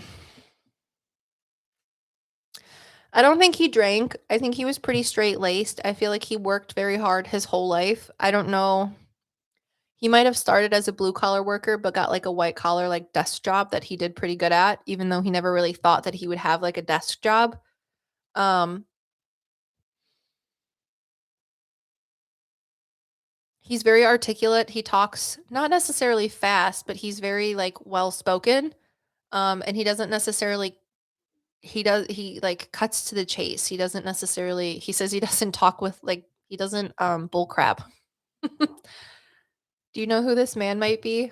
He has white hair, and I feel like he might have had lighter eyes, either green or blue, but I could be wrong.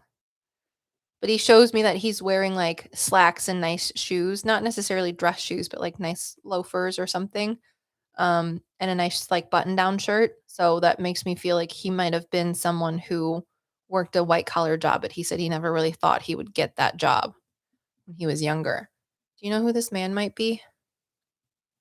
I feel like he's a grandfather just because he's older. Um, but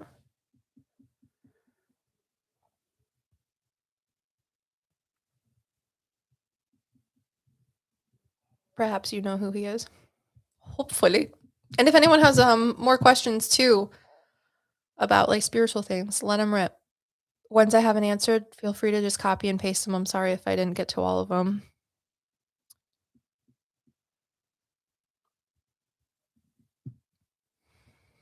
I've had like 10 plus people pass in my life that were older, that were on the older side, and a lot of family friends. Both my grandfathers have passed, but I know more about the other,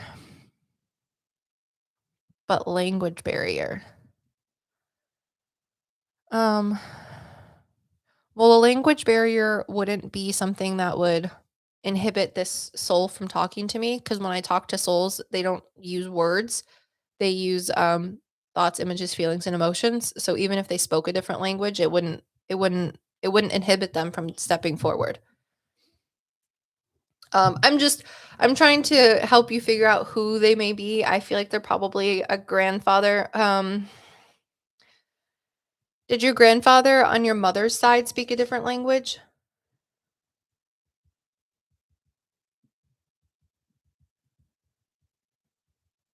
Yes, OMG. Okay, so I think it's your grandfather on your mother's side.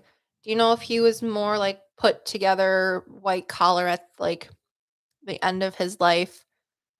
Very well spoken, didn't necessarily bull crap talk.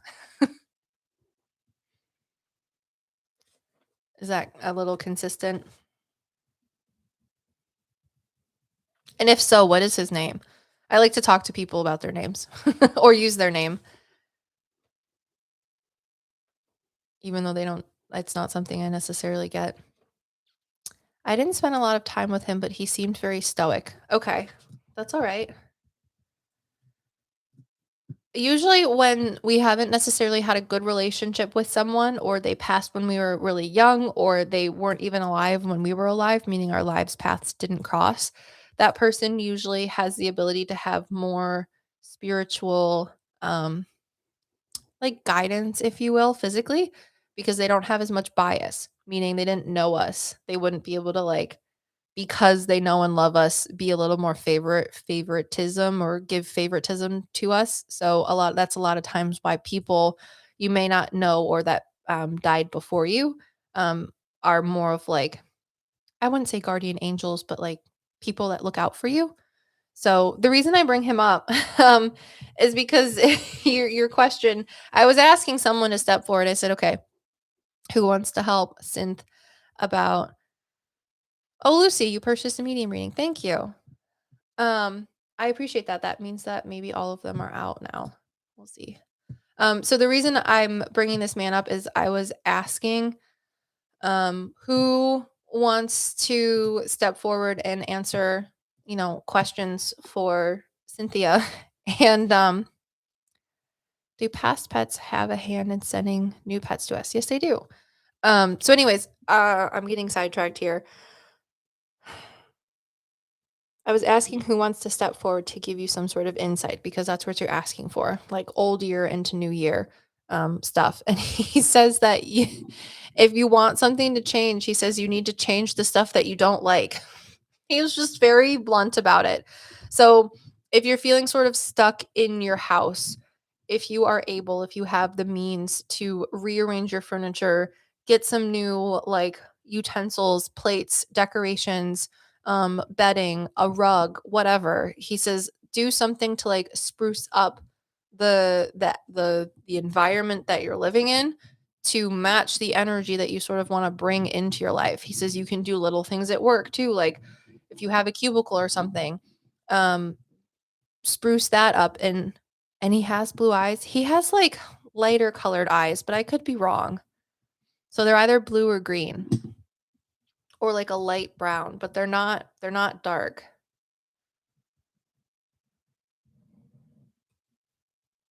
Do you know who he might be? He has like a medium build. He's not very thin. He's like medium with like wider shoulders.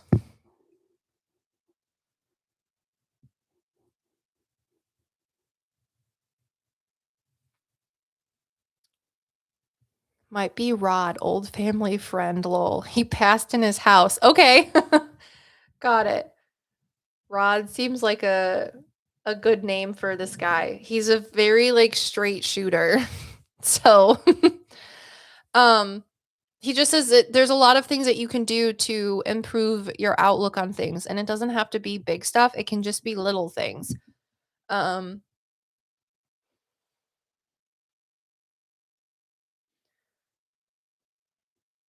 did you end up getting a new car after your car accident? Which again, I'm glad you're safe in.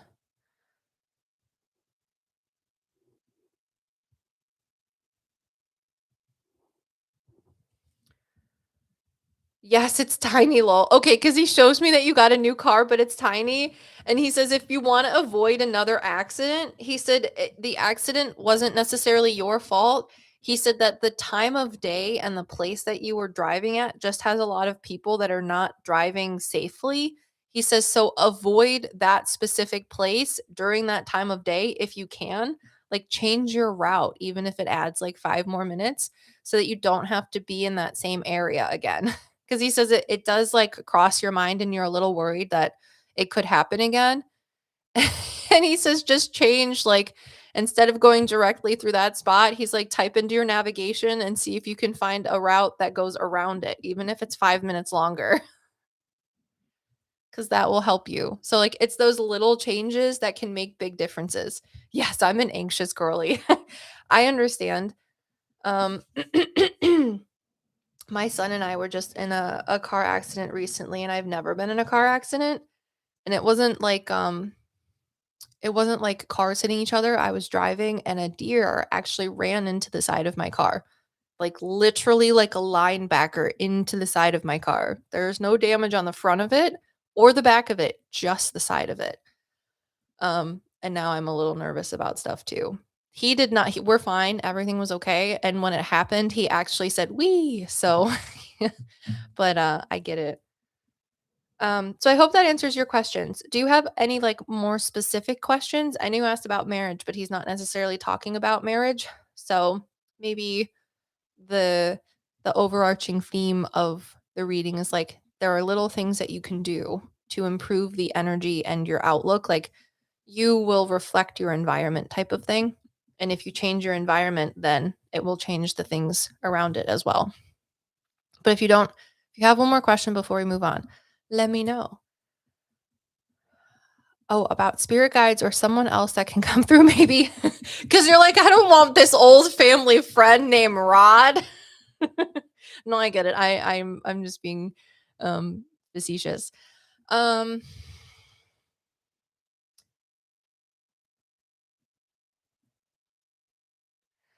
do you really like, movies or fantasy stuff or, like, pictures that are more like, whimsical or fantasy synth? Yes, okay. Because you have a female spirit guide stepping forward, and for me, she kind of looks like she's, like, purple and pink and, like, soft blues and white, but she's wearing, like, this really, like, chiffon sort of, like, not see-through, but, like, I don't know. It's like her dress could be described as effervescent. Is that a good descriptive term maybe? But she's female, she looks like a fairy almost, and she says that you really need to she says that you really like to watch whimsical, fancy, like romantic, outdoorsy sort of things, whether it be books or pictures or decor. And she says if you can try and bring a little bit of that whimsicalness into your life too, she says you can and it will help you. But that sort of energy, that whimsy, if you will, effervescence. That's a good way to describe something. Um, she says that's something that if you can try to embrace and sort of channel through you in different ways this year, that will help you with being a little less anxious and a little more centered. Because she's very centered, like very, very calm. But she looks like a big fairy. Almost like if what is it? Like those Victoria's Secret, like when they do the angel walks or whatever, but with more clothes on. Like she's that tall. I don't necessarily see her face, but her dress is like very, very cool. She has this like aura to her of like purples and pinks and blues and whites and sparkles. And she shows me you reading or not reading, like watching television shows and movies and stuff like that. So Sin says, I always wondered how many I had, and I always felt like one of them was purple. So good to know. Oh, perfect. Good. Yeah, I see mostly the purple, but there's also like the blue and the pink undertones to her too. So that's so cool. I do want to say just because a spirit guide doesn't step forward to me or different spirit guides don't step forward doesn't mean that they're not there. The way that I like to explain spirit guides is like imagine you as a main character in a book, right? Um so as the main character in a book series, because you think of your life as like a series of novels. You know, each book has different chapters and each book represents different seasons of your life, right? And in those types of books you have one main character and they always have these supporting characters. And throughout the whole book series, some of those supporting characters may stay out through the whole thing, with the main character like really just helping them much more like candidly. However, some of those supporting characters may drop off. But when you step back and you look at the whole book, that whole book that is your life, all of those spirit guides are technically existing, if that makes any sense. So I'm sure, since you have more than just your purple fairy spirit guide. So if you feel like any other guide step forward and talk to you, please let that take precedence again over anything that I say. But new spirit guides can step in at different points of your life, just like supporting characters in novels. So that's the way that I like to explain spirit guides. Okay, so the next person, thank you very much, Synth. I really appreciate it. And whoa, a fairy guide. Hi, Emma. How are you? I need another piece of paper. You're welcome. I appreciate it. Okay, let's see. I can do this. I need to get more notebooks. Usually I have notebooks that I write everything in, but I'm like running out. Oh, just Bumblebee says, I want to know if there's a spirit opening and closing the toilet lid or if the house is weird and uneven. Oh good. I'm glad you're doing well. I hope your children are doing well and your little baby. I'm doing okay.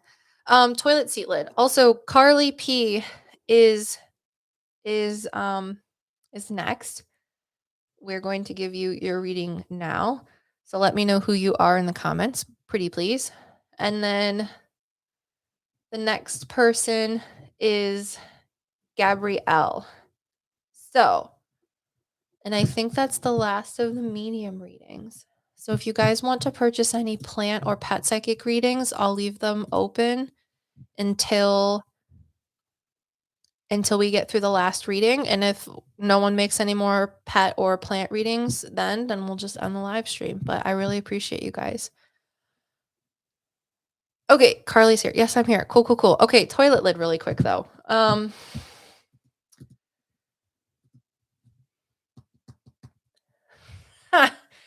Is the toilet, is it like a small bathroom at the end of the hallway, Bumblebee?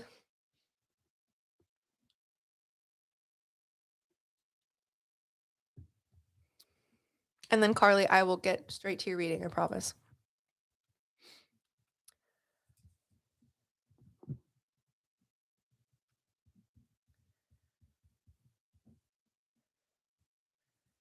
Bumblebee, is the bathroom like a small bathroom at the end of a hallway?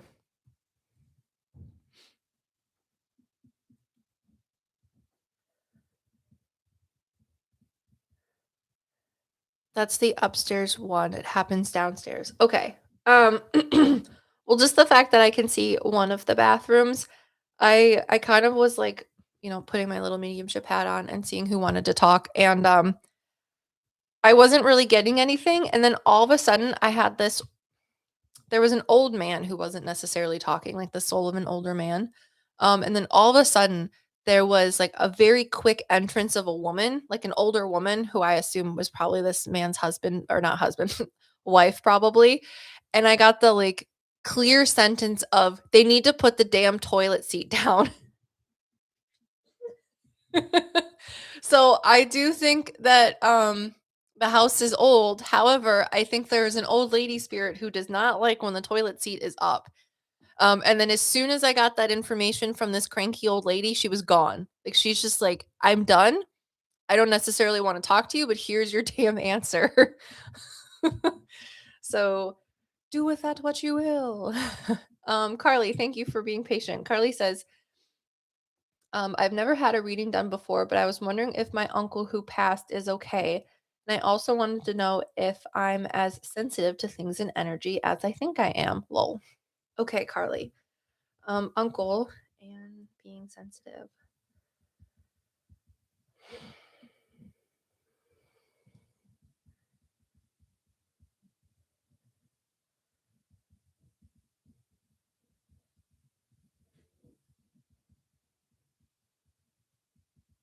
I'm just writing things down so I don't forget.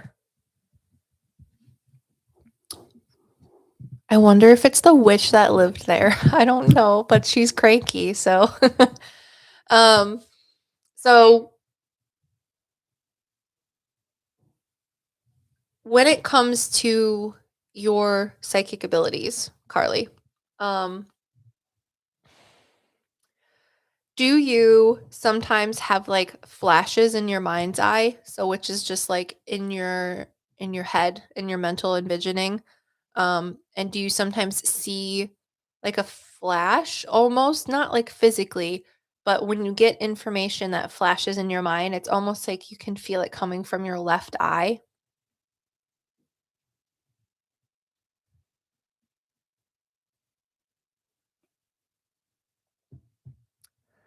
My head movies.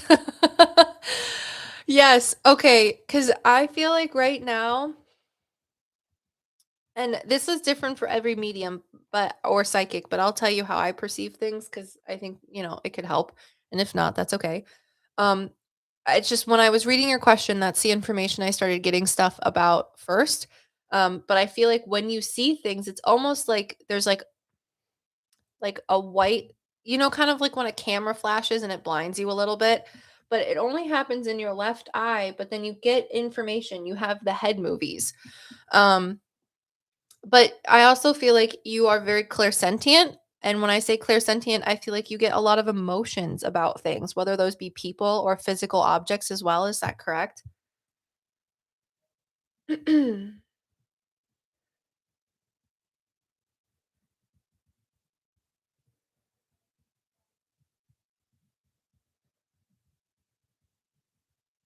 Yes. Okay.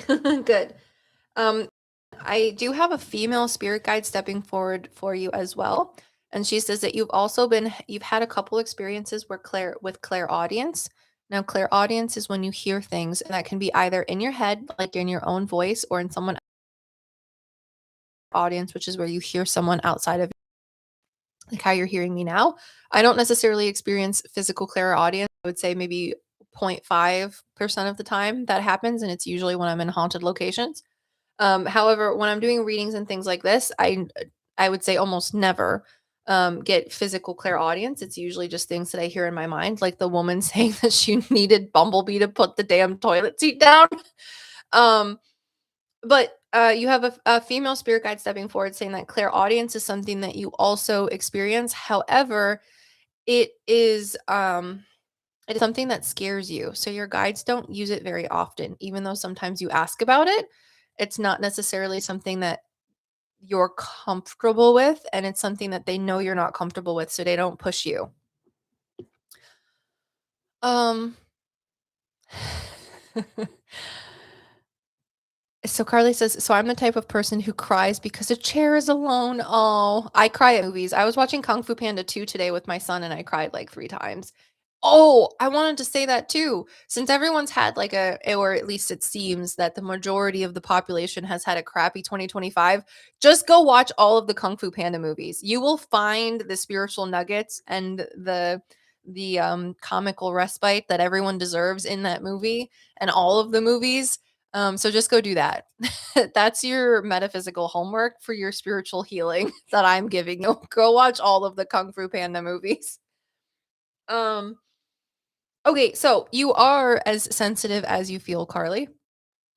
And that is okay because everyone has psychic abilities. However, I feel like right now your abilities are more so linked to psychic things, meaning that you are perceiving the energy of the physical realm and the energy attached to physical things. And the reason I say that is because the light or seeing the light in my left hand eye helps me, at least personally, that symbolizes that you're seeing more psychic things. So, like past, present, future. So, your spirit guides will be there to help guide you through that. If you have questions, ask them. You can write things down, you can ask them in your head. If you don't immediately get answers, that's okay because they're still listening and you will get the answers to the questions that you need in due course, if you will. Okay, and Carly says, I've been asking, maybe not for more experiences, but maybe more. Yeah, that's awesome. Super, super, super, super skookum cool. Okay. So on to your uncle. So, um, was your uncle sick before he passed? Did he have like an illness?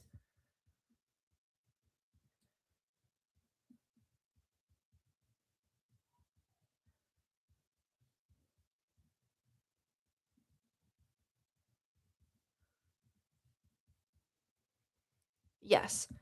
Okay. I'm gonna ask you just like rapid fire questions a little bit and let me know if you can answer them. Was he either bedridden or in a wheelchair before he passed? Does he have sons and perhaps one daughter as well? And did he really love his wife or was he still married?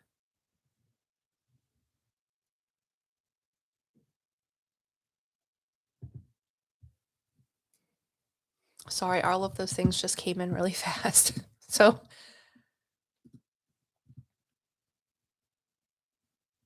also, thank you everyone for purchasing all of the medium readings. And I think we did one, if not two, pet psychic readings. I think we did one because I think I put two in the queue, which means that there's one more or two more left. So I really appreciate that. Yes, $2 and not still married. Okay. That's all right. um, I will go back to your spirit guide in just a second. I'm just writing down so I don't forget. Um, he says that one of his daughters is still upset with him for passing, and that's something that's very hard on him. He understands that she's not necessarily upset at him. She's more so just angry because he's gone. Like remember earlier, I think it was Lisa or Lori. Um, she said that her mom passed when she was 7, and I said I get angry when people tell me that. It's because it's that anger, like grief anger. And she says that he says that's the anger that she has towards him is that grief anger, and he wishes that there's something he could do to make her feel better, and it frustrates him. Um, and I think after he passed, he didn't remarry, did he? Because you said they're not still married. Was he with someone else, or did he have a new relationship?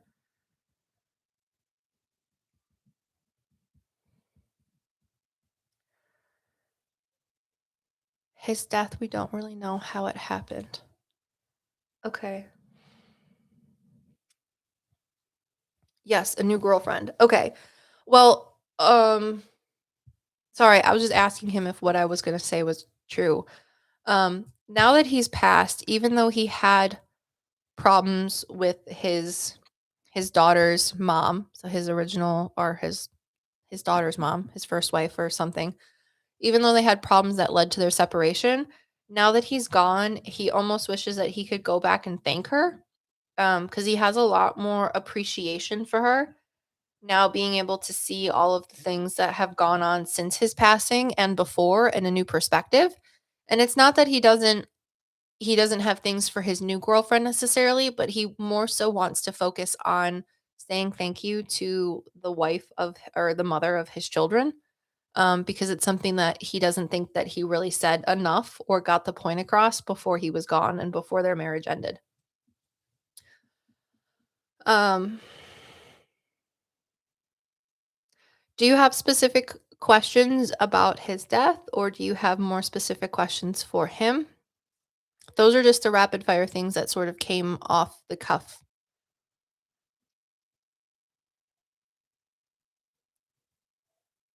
So, like things that he just wanted to say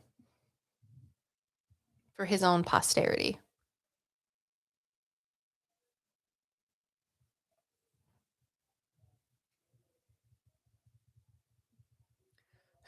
Emma, Bumblebee, is your toilet shut? Go and shut it now, lest it gets smashed or slammed by the lady. That is funny. I used to ride at a barn that was haunted. It was super, super, super old, and I was like a barn hand voluntarily for an entire summer. So I got to work with all of the people that worked at the farm, and my mentor, if you will, her dog Beezy used to go upstairs in the hayloft and there'd be a tennis ball up there. And we would take the tennis ball away because Beezy would go up there and play ball by herself. And I mean, it was like a football field of a hayloft, and the barn was so old that the beams that were used to put the barn together looked like Lincoln logs. And she would just go up there and play for hours, but she'd get overheated because it was really hot up there and it was summertime. And we would take the tennis ball away, and the tennis ball would always somehow get back up there. And so one day we were actually cleaning stalls, and my mentor heard Beezy upstairs and she goes, I just took that tennis ball away yesterday. And she would always say Esther. She named the ghost that we thought haunted the hayloft Esther. She said, Esther, gosh darn it, you're going to make my dog overheat. Knock it off. And there was little stairs and a door that would go up to the hayloft. And I would say about like 5 minutes later, everything got really quiet. And then all of a sudden you heard like the door go bam, and it like opened just slowly because it was really, really quiet or like really heavy. The tennis ball, something or someone threw the tennis ball down the stairs and hit the door, and the tennis ball came rolling out. And a couple minutes later, Beezy came downstairs, the dog, and just laid down. And I was like, oh no, you made Esther mad. That's what your toilet thing makes me think of Bumblebee. Anyways, Carly is says he was found alone in a motel, but we think people were with him when he died, and my mom is just upset he was alone. Okay. Because when you said, Carly, when you mentioned earlier about your uncle's death, how you don't necessarily know what was happening, um, and you said that he was a little bit sick before he passed. So when you said that we don't necessarily know how he passed, he made me feel like there was something with his chest. So I don't know if he had a heart attack, um, or if maybe there was like substances involved. But he just makes me feel like his chest got super heavy and tight, and then that was kind of it. Um,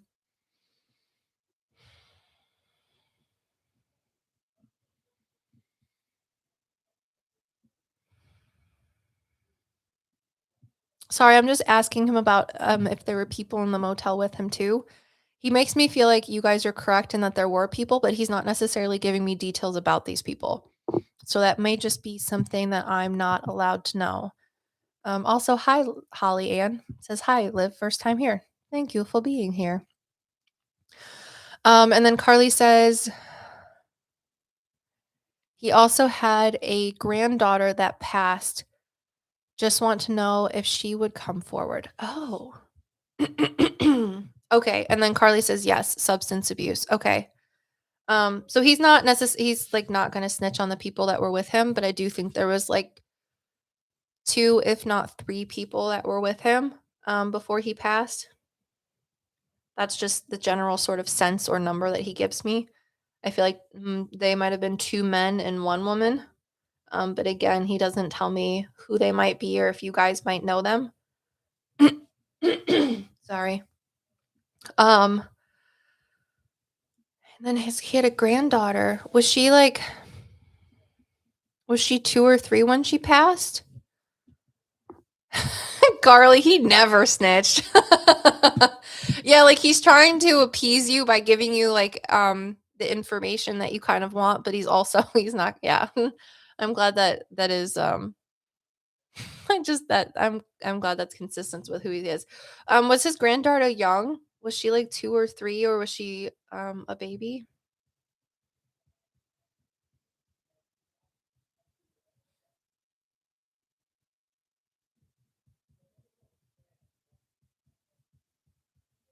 She was baby. Would she be 2 or 3 or would she be around 5 or 7 if she was alive still?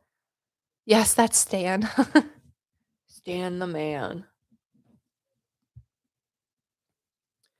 So his granddaughter, would she be 2 or 3 if she was still alive or around 5 or 7? Do you know?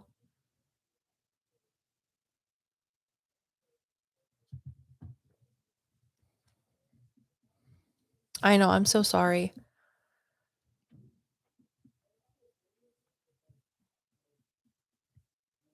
She would be 17. Okay.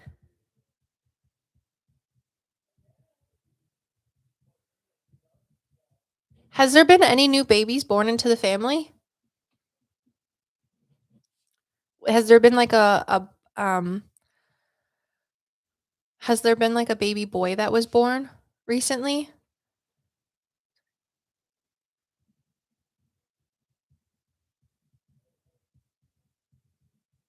And when I say recently, I mean like in the next like year or two or like the last couple years. Yes, a boy this year. Um I don't know 100%. However, when I'm talking to your uncle, he does know about his granddaughter that passed, and he showed me when she was like 2 or 3 spiritually, but then he also showed me when she was like 5 to 7 years old spiritually, and she was super sassy, like very, very, very sassy. Um, did she have dark hair when she was born? Do you know?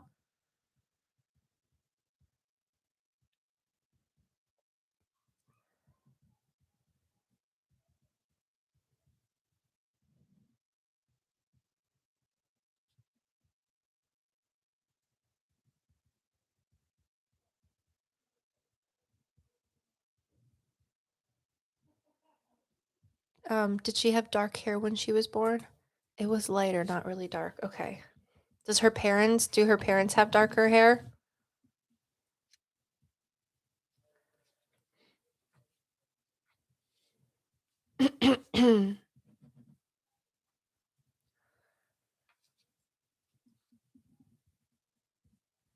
Me. Okay, so you have dark hair too. Okay, so her hair might have gotten darker cuz he shows me her like age progressing like heavenly or in spirit and do you know do you know what she passed from? Did she have chest or lung issues? Was it like some sort of internal issue?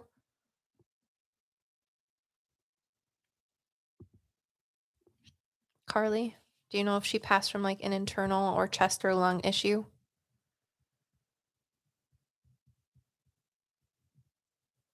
Yes. Okay. So I want you to know that Stan knows about her and I feel like she has grown up spiritually in heaven. He shows me that she might have had darker hair when she got older. She was very, very sassy. Um, and she may, again, I'm not entirely sure. Stan, he showed me her as a 2 to 3 year old, a 5 to 7 year old, that she had dark hair, that she was sassy. Then he told me about the chest, and, like, lung issues, like, there was, like, compression, that's, like, how she passed type of thing.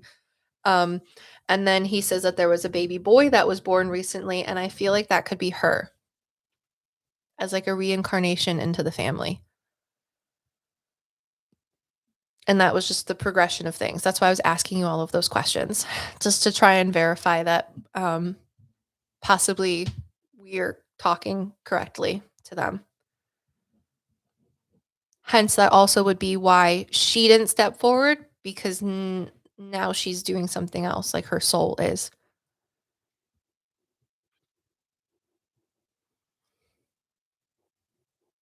So I hope that answers your questions. And I'm very sorry about that.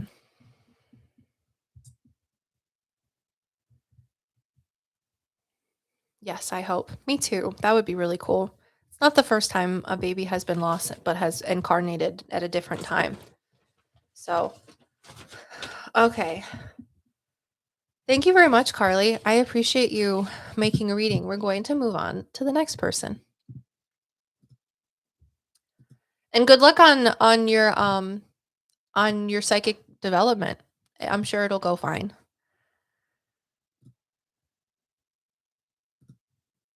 It's important to remember too that with psychic abilities, it ebbs and it flows, it peaks and it troughs. So you might have a time where there's like a whole bunch of psychic things going on or spiritual stuff in your life, and then it'll feel like it like plateaus and drops off, and you're like, I feel so alone. There's like nothing going on. Just know that that is normal. Oh, you did. You were so right. Can I ask what my spirit guide looks like? Yes. And I wrote it and I circled it and I still forgot. Okay, you had like a feminine spirit guide. Liv, I went downstairs and closed the lid. Can you tell me if the old lady's happy? You have to continuously close the lid to earn her favor. um anyways, um you had a feminine spirit guide, Carly, that stepped forward, and she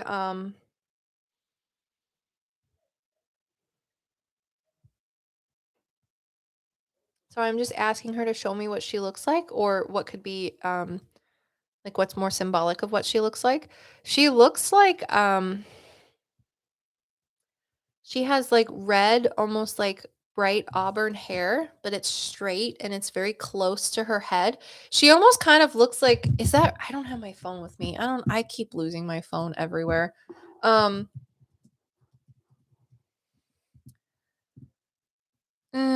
She kind of looks like an elf sort of. I'm trying to what is a picture of what does Zelda look like? Cuz she has like really short hair to the side of her head. Um She kind of looks, yeah, okay. So you know like who is the actual character, who's the actual main character for Zelda, where their hair's like really close to their head and it's like blondish, reddish kind of, and they wear like the green outfit? Do you know who that is? Link. Okay, thank you, Emma. You know all of those things. She looks like a female version of Link, but using so her hair is really close to her head and it comes down like, I don't know, like long and straight. And it's like a short pixie cut, but it's flat to her head and straight, and she's wearing like a long green and white dress. So I hope that means something to you. If it doesn't, that's just the way that she presents to me. Again, if you ever perceive your spirit guides to look differently, let that take importance over me. She is gorgeous, Emma.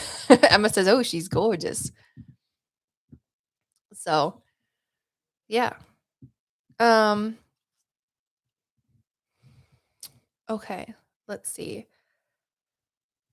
We have one more reading. But Carly, did you hear that? Was that okay? I hope so.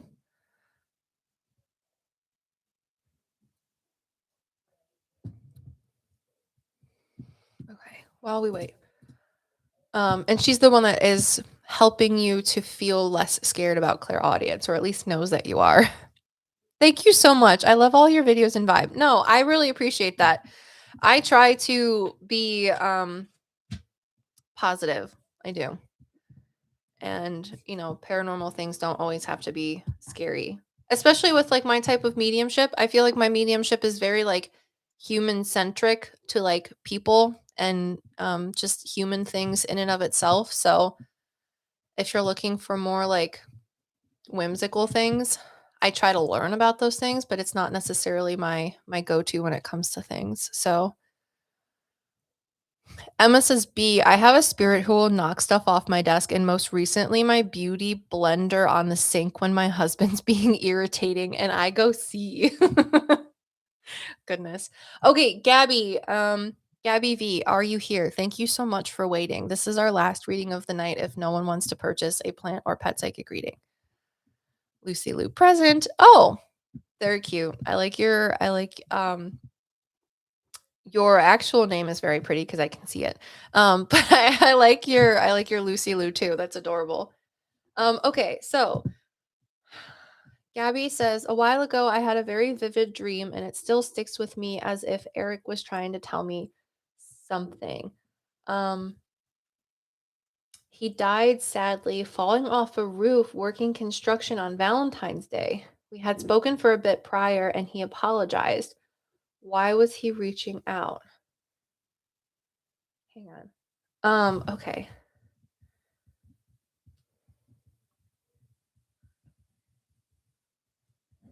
So did he apologize in the dream or did he apologize before you had the dream?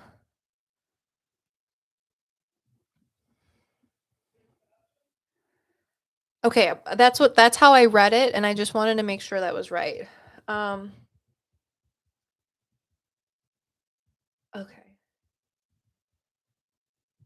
Do you know if Eric was helping his mom and or his grandmother before he passed?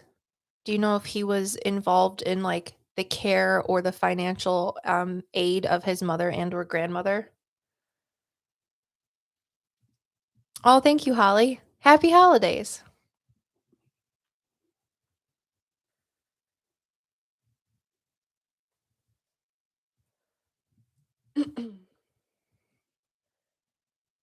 Okay, Lucy, or Gabby says, I'm not sure. Okay. Cause hang on, let me write this down and then I'll go back and try to make sense of why I'm asking.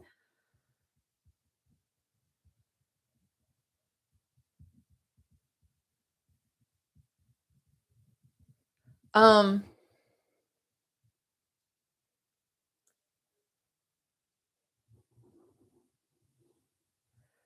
so did Eric have brown hair and was he like tall and thin?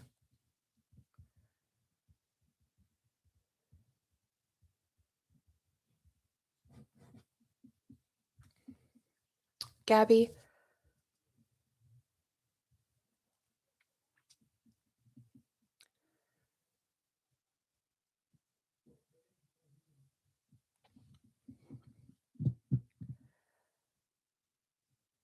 Sorry, I'm just going by, reading, making sure comments. Oh, Holly just left. Maybe Holly will watch the replay, but she says, is 2026 going to bring a huge change for me? Any idea what direction it will be?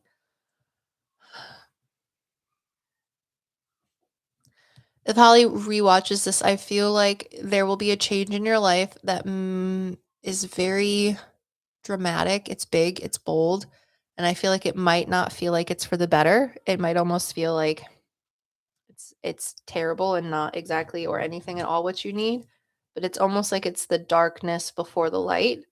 And not to say that to be like cryptic or anything. They're just not telling me the specifics, but it'll seem like everything sort of comes crashing down, but it really is going to be like a silver lining or a blessing in disguise type of thing. So Holly and 003, if you watch this replay, that's the answer to your question. Um okay, hair, yes, average height 5'8", worked out a lot. Okay, got it. And he had brown hair. Okay, got it. Um, so I think the reason he was apologizing before you guys Um, hey, because I asked him, I was like, why were you apologizing? I feel like he wanted to have more of a relationship with you, but I think he had a lot of family things going on that you might not have known about. So it was taking his priority and his like time away from being able to invest things in himself, like a relationship. So he just wants you to know now that the reason he was apologizing and that you guys didn't have more of a relationship is because he had his own things that he was trying to take care of that maybe you just didn't necessarily know about.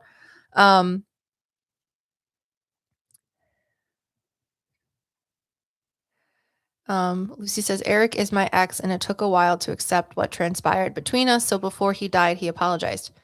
Oh, okay. That's super nice. Got it. Well, I think there was a lot of other stuff that maybe you didn't know that was going on. Um, So that might be why he was apologizing too, because his behavior was because of other stuff that maybe you didn't know necessarily what was going on. Now, when it comes to why he was reaching out, like you mean like in a dream, right? Um, I would say the majority of why souls reach out during dreams without him telling me what the dream was is because there is something that you needed to know, not necessarily something that you wanted to know. A lot of times people will ask me, like, oh, I used to dream of my grandma or my mom or so and so very often after they passed. And now I don't dream about them at all, ever. And the reason for that is because you needed them you needed them to be in your life in a certain way, and they couldn't be because they were past. So that's why they were there. And now that you have healed enough, you don't necessarily need them anymore. You want them. So the fact that he came through in a dream for you that you said felt really real is probably because you needed something for him or from him. So spiritually, he was allowed to give that to you through the form of the dream. So I don't necessarily want spirits to tell me your secrets or their secrets. So he's not going to tell me the actual dream. But I do just want you to know that the dream is probably valid. You don't necessarily need me to validate that for you, but the reason behind it was because you needed it. So therefore, spirit gave that gift to you in the form of the dream with him. Does that answer your question?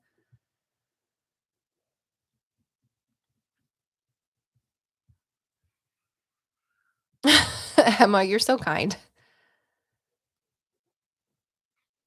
Yes, thanks, Liv. Good. I'm glad. I'm glad I could answer your question for you. I appreciate that. Um, okay. Let's see. Any other readings? Yes, no, maybe so. Doesn't look like it. That is totally okay. Did everyone have fun? I thought I was only going to be here till 7, but it's closer to 8. So that's a really good live stream. I hope whoever watches the replay, you guys enjoy it.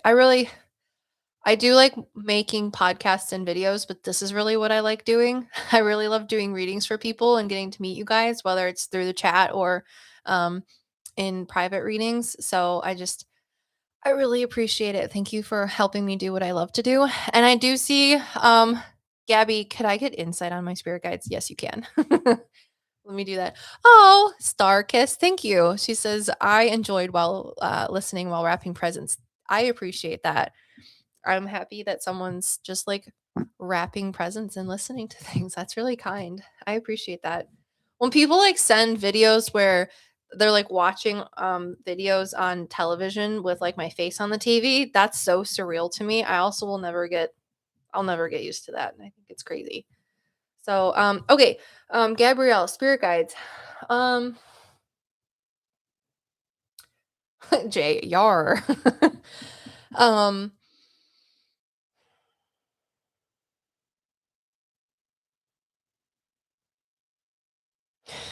Gabrielle, do you really like birds?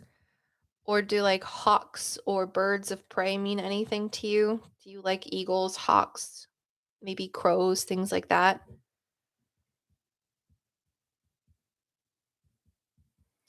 Owls. Okay, got it.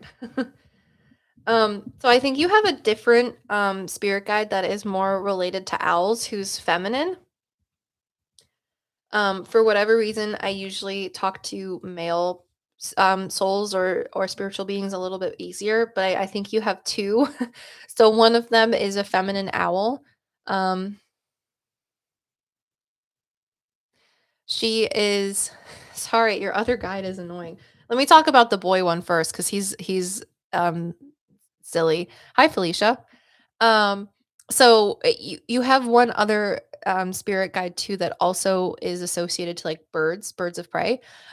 But have you guys ever seen Rick and Morty? I have not watched Rick and Morty since like college. Um, but you guys know Birdman? This guy's like, I'm like Birdman. And then he won't stop. He's really silly. He's really annoying. Um he like immediately he showed me like when the sun gets blocked out like by a really big bird and he's like, but it's me, I'm Birdman. I'm like, get out of here. Stop talking. You're so um so you have one spirit guide who might look more like a hawk, but he thinks that he's funny and is using the thing that I have in my or in my head as Birdman to be just extra. Um,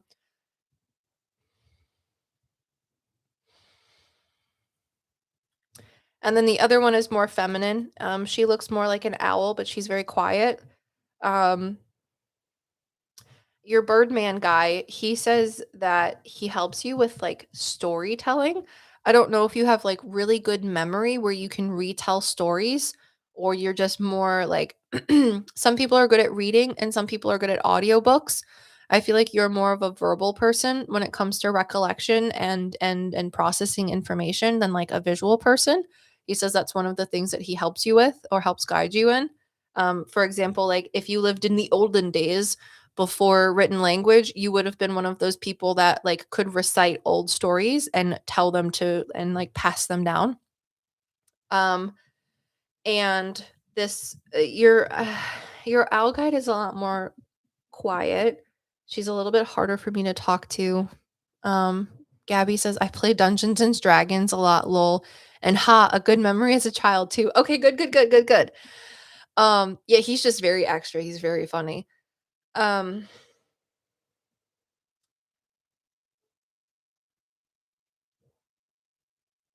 Your feminine guide helps you with perspectives, but she says more so like reflections. Um, she says that looking at things in their own reflection can give you a lot of details about stuff. And she's just a little more spirit guide if you will, by being more cryptic and talking. But um, she said she helps you with reflections because, when someone tells me reflections, I think of that as like different perspectives, but she wants to use the word reflections. So hopefully that makes more sense to you because she'll use things that make sense to you more so than me, unless you're Birdman. He's so stupid. I'm sorry. I don't mean to say stupid in a mean thing. He just keeps saying like Polly wants a cracker. Like that's what we do. We recite things. We remember everything. I'm like, get out of here. He needs to have his own like stand-up comic area. So oh, thank you, Emma. I appreciate it. Haha, Birdman is amazing. Okay, great. Well, I'm glad we could end on the high note of Birdman and Cryptic Owl Woman who deals with reflections. So, I appreciate each and every one of you hanging out and helping support my existence and doing what I love to do. And I wish every single one of you an absolutely lovely Christmas, Hanukkah, New Year, whatever it is, Yuletide. What was it? I think I did this 2 years ago. It was like Jesus is the reason for the season, is what everyone says. But I'm like, you should call it Yuletide, my guy, because I think that's funny. So, Merry Christmas, Happy Hanukkah, Happy New Year. I wish everybody to have a safe and lovely end of the year and an absolutely just good next year. 2026 is going to be good, guys. It's supposed to be the year of the fire horse, which is like new beginnings and being stellar. So I'm just going to keep holding on to that until it doesn't happen or it does. So I appreciate all of you. And I'll make sure to post if there's another live stream because we have one more um, like fundraiser one. Where we'll still do questions and live stream readings, but with the caveat of fundraising. But I sincerely appreciate each and every one of you, and I hope you have a lovely rest of your day. Bye.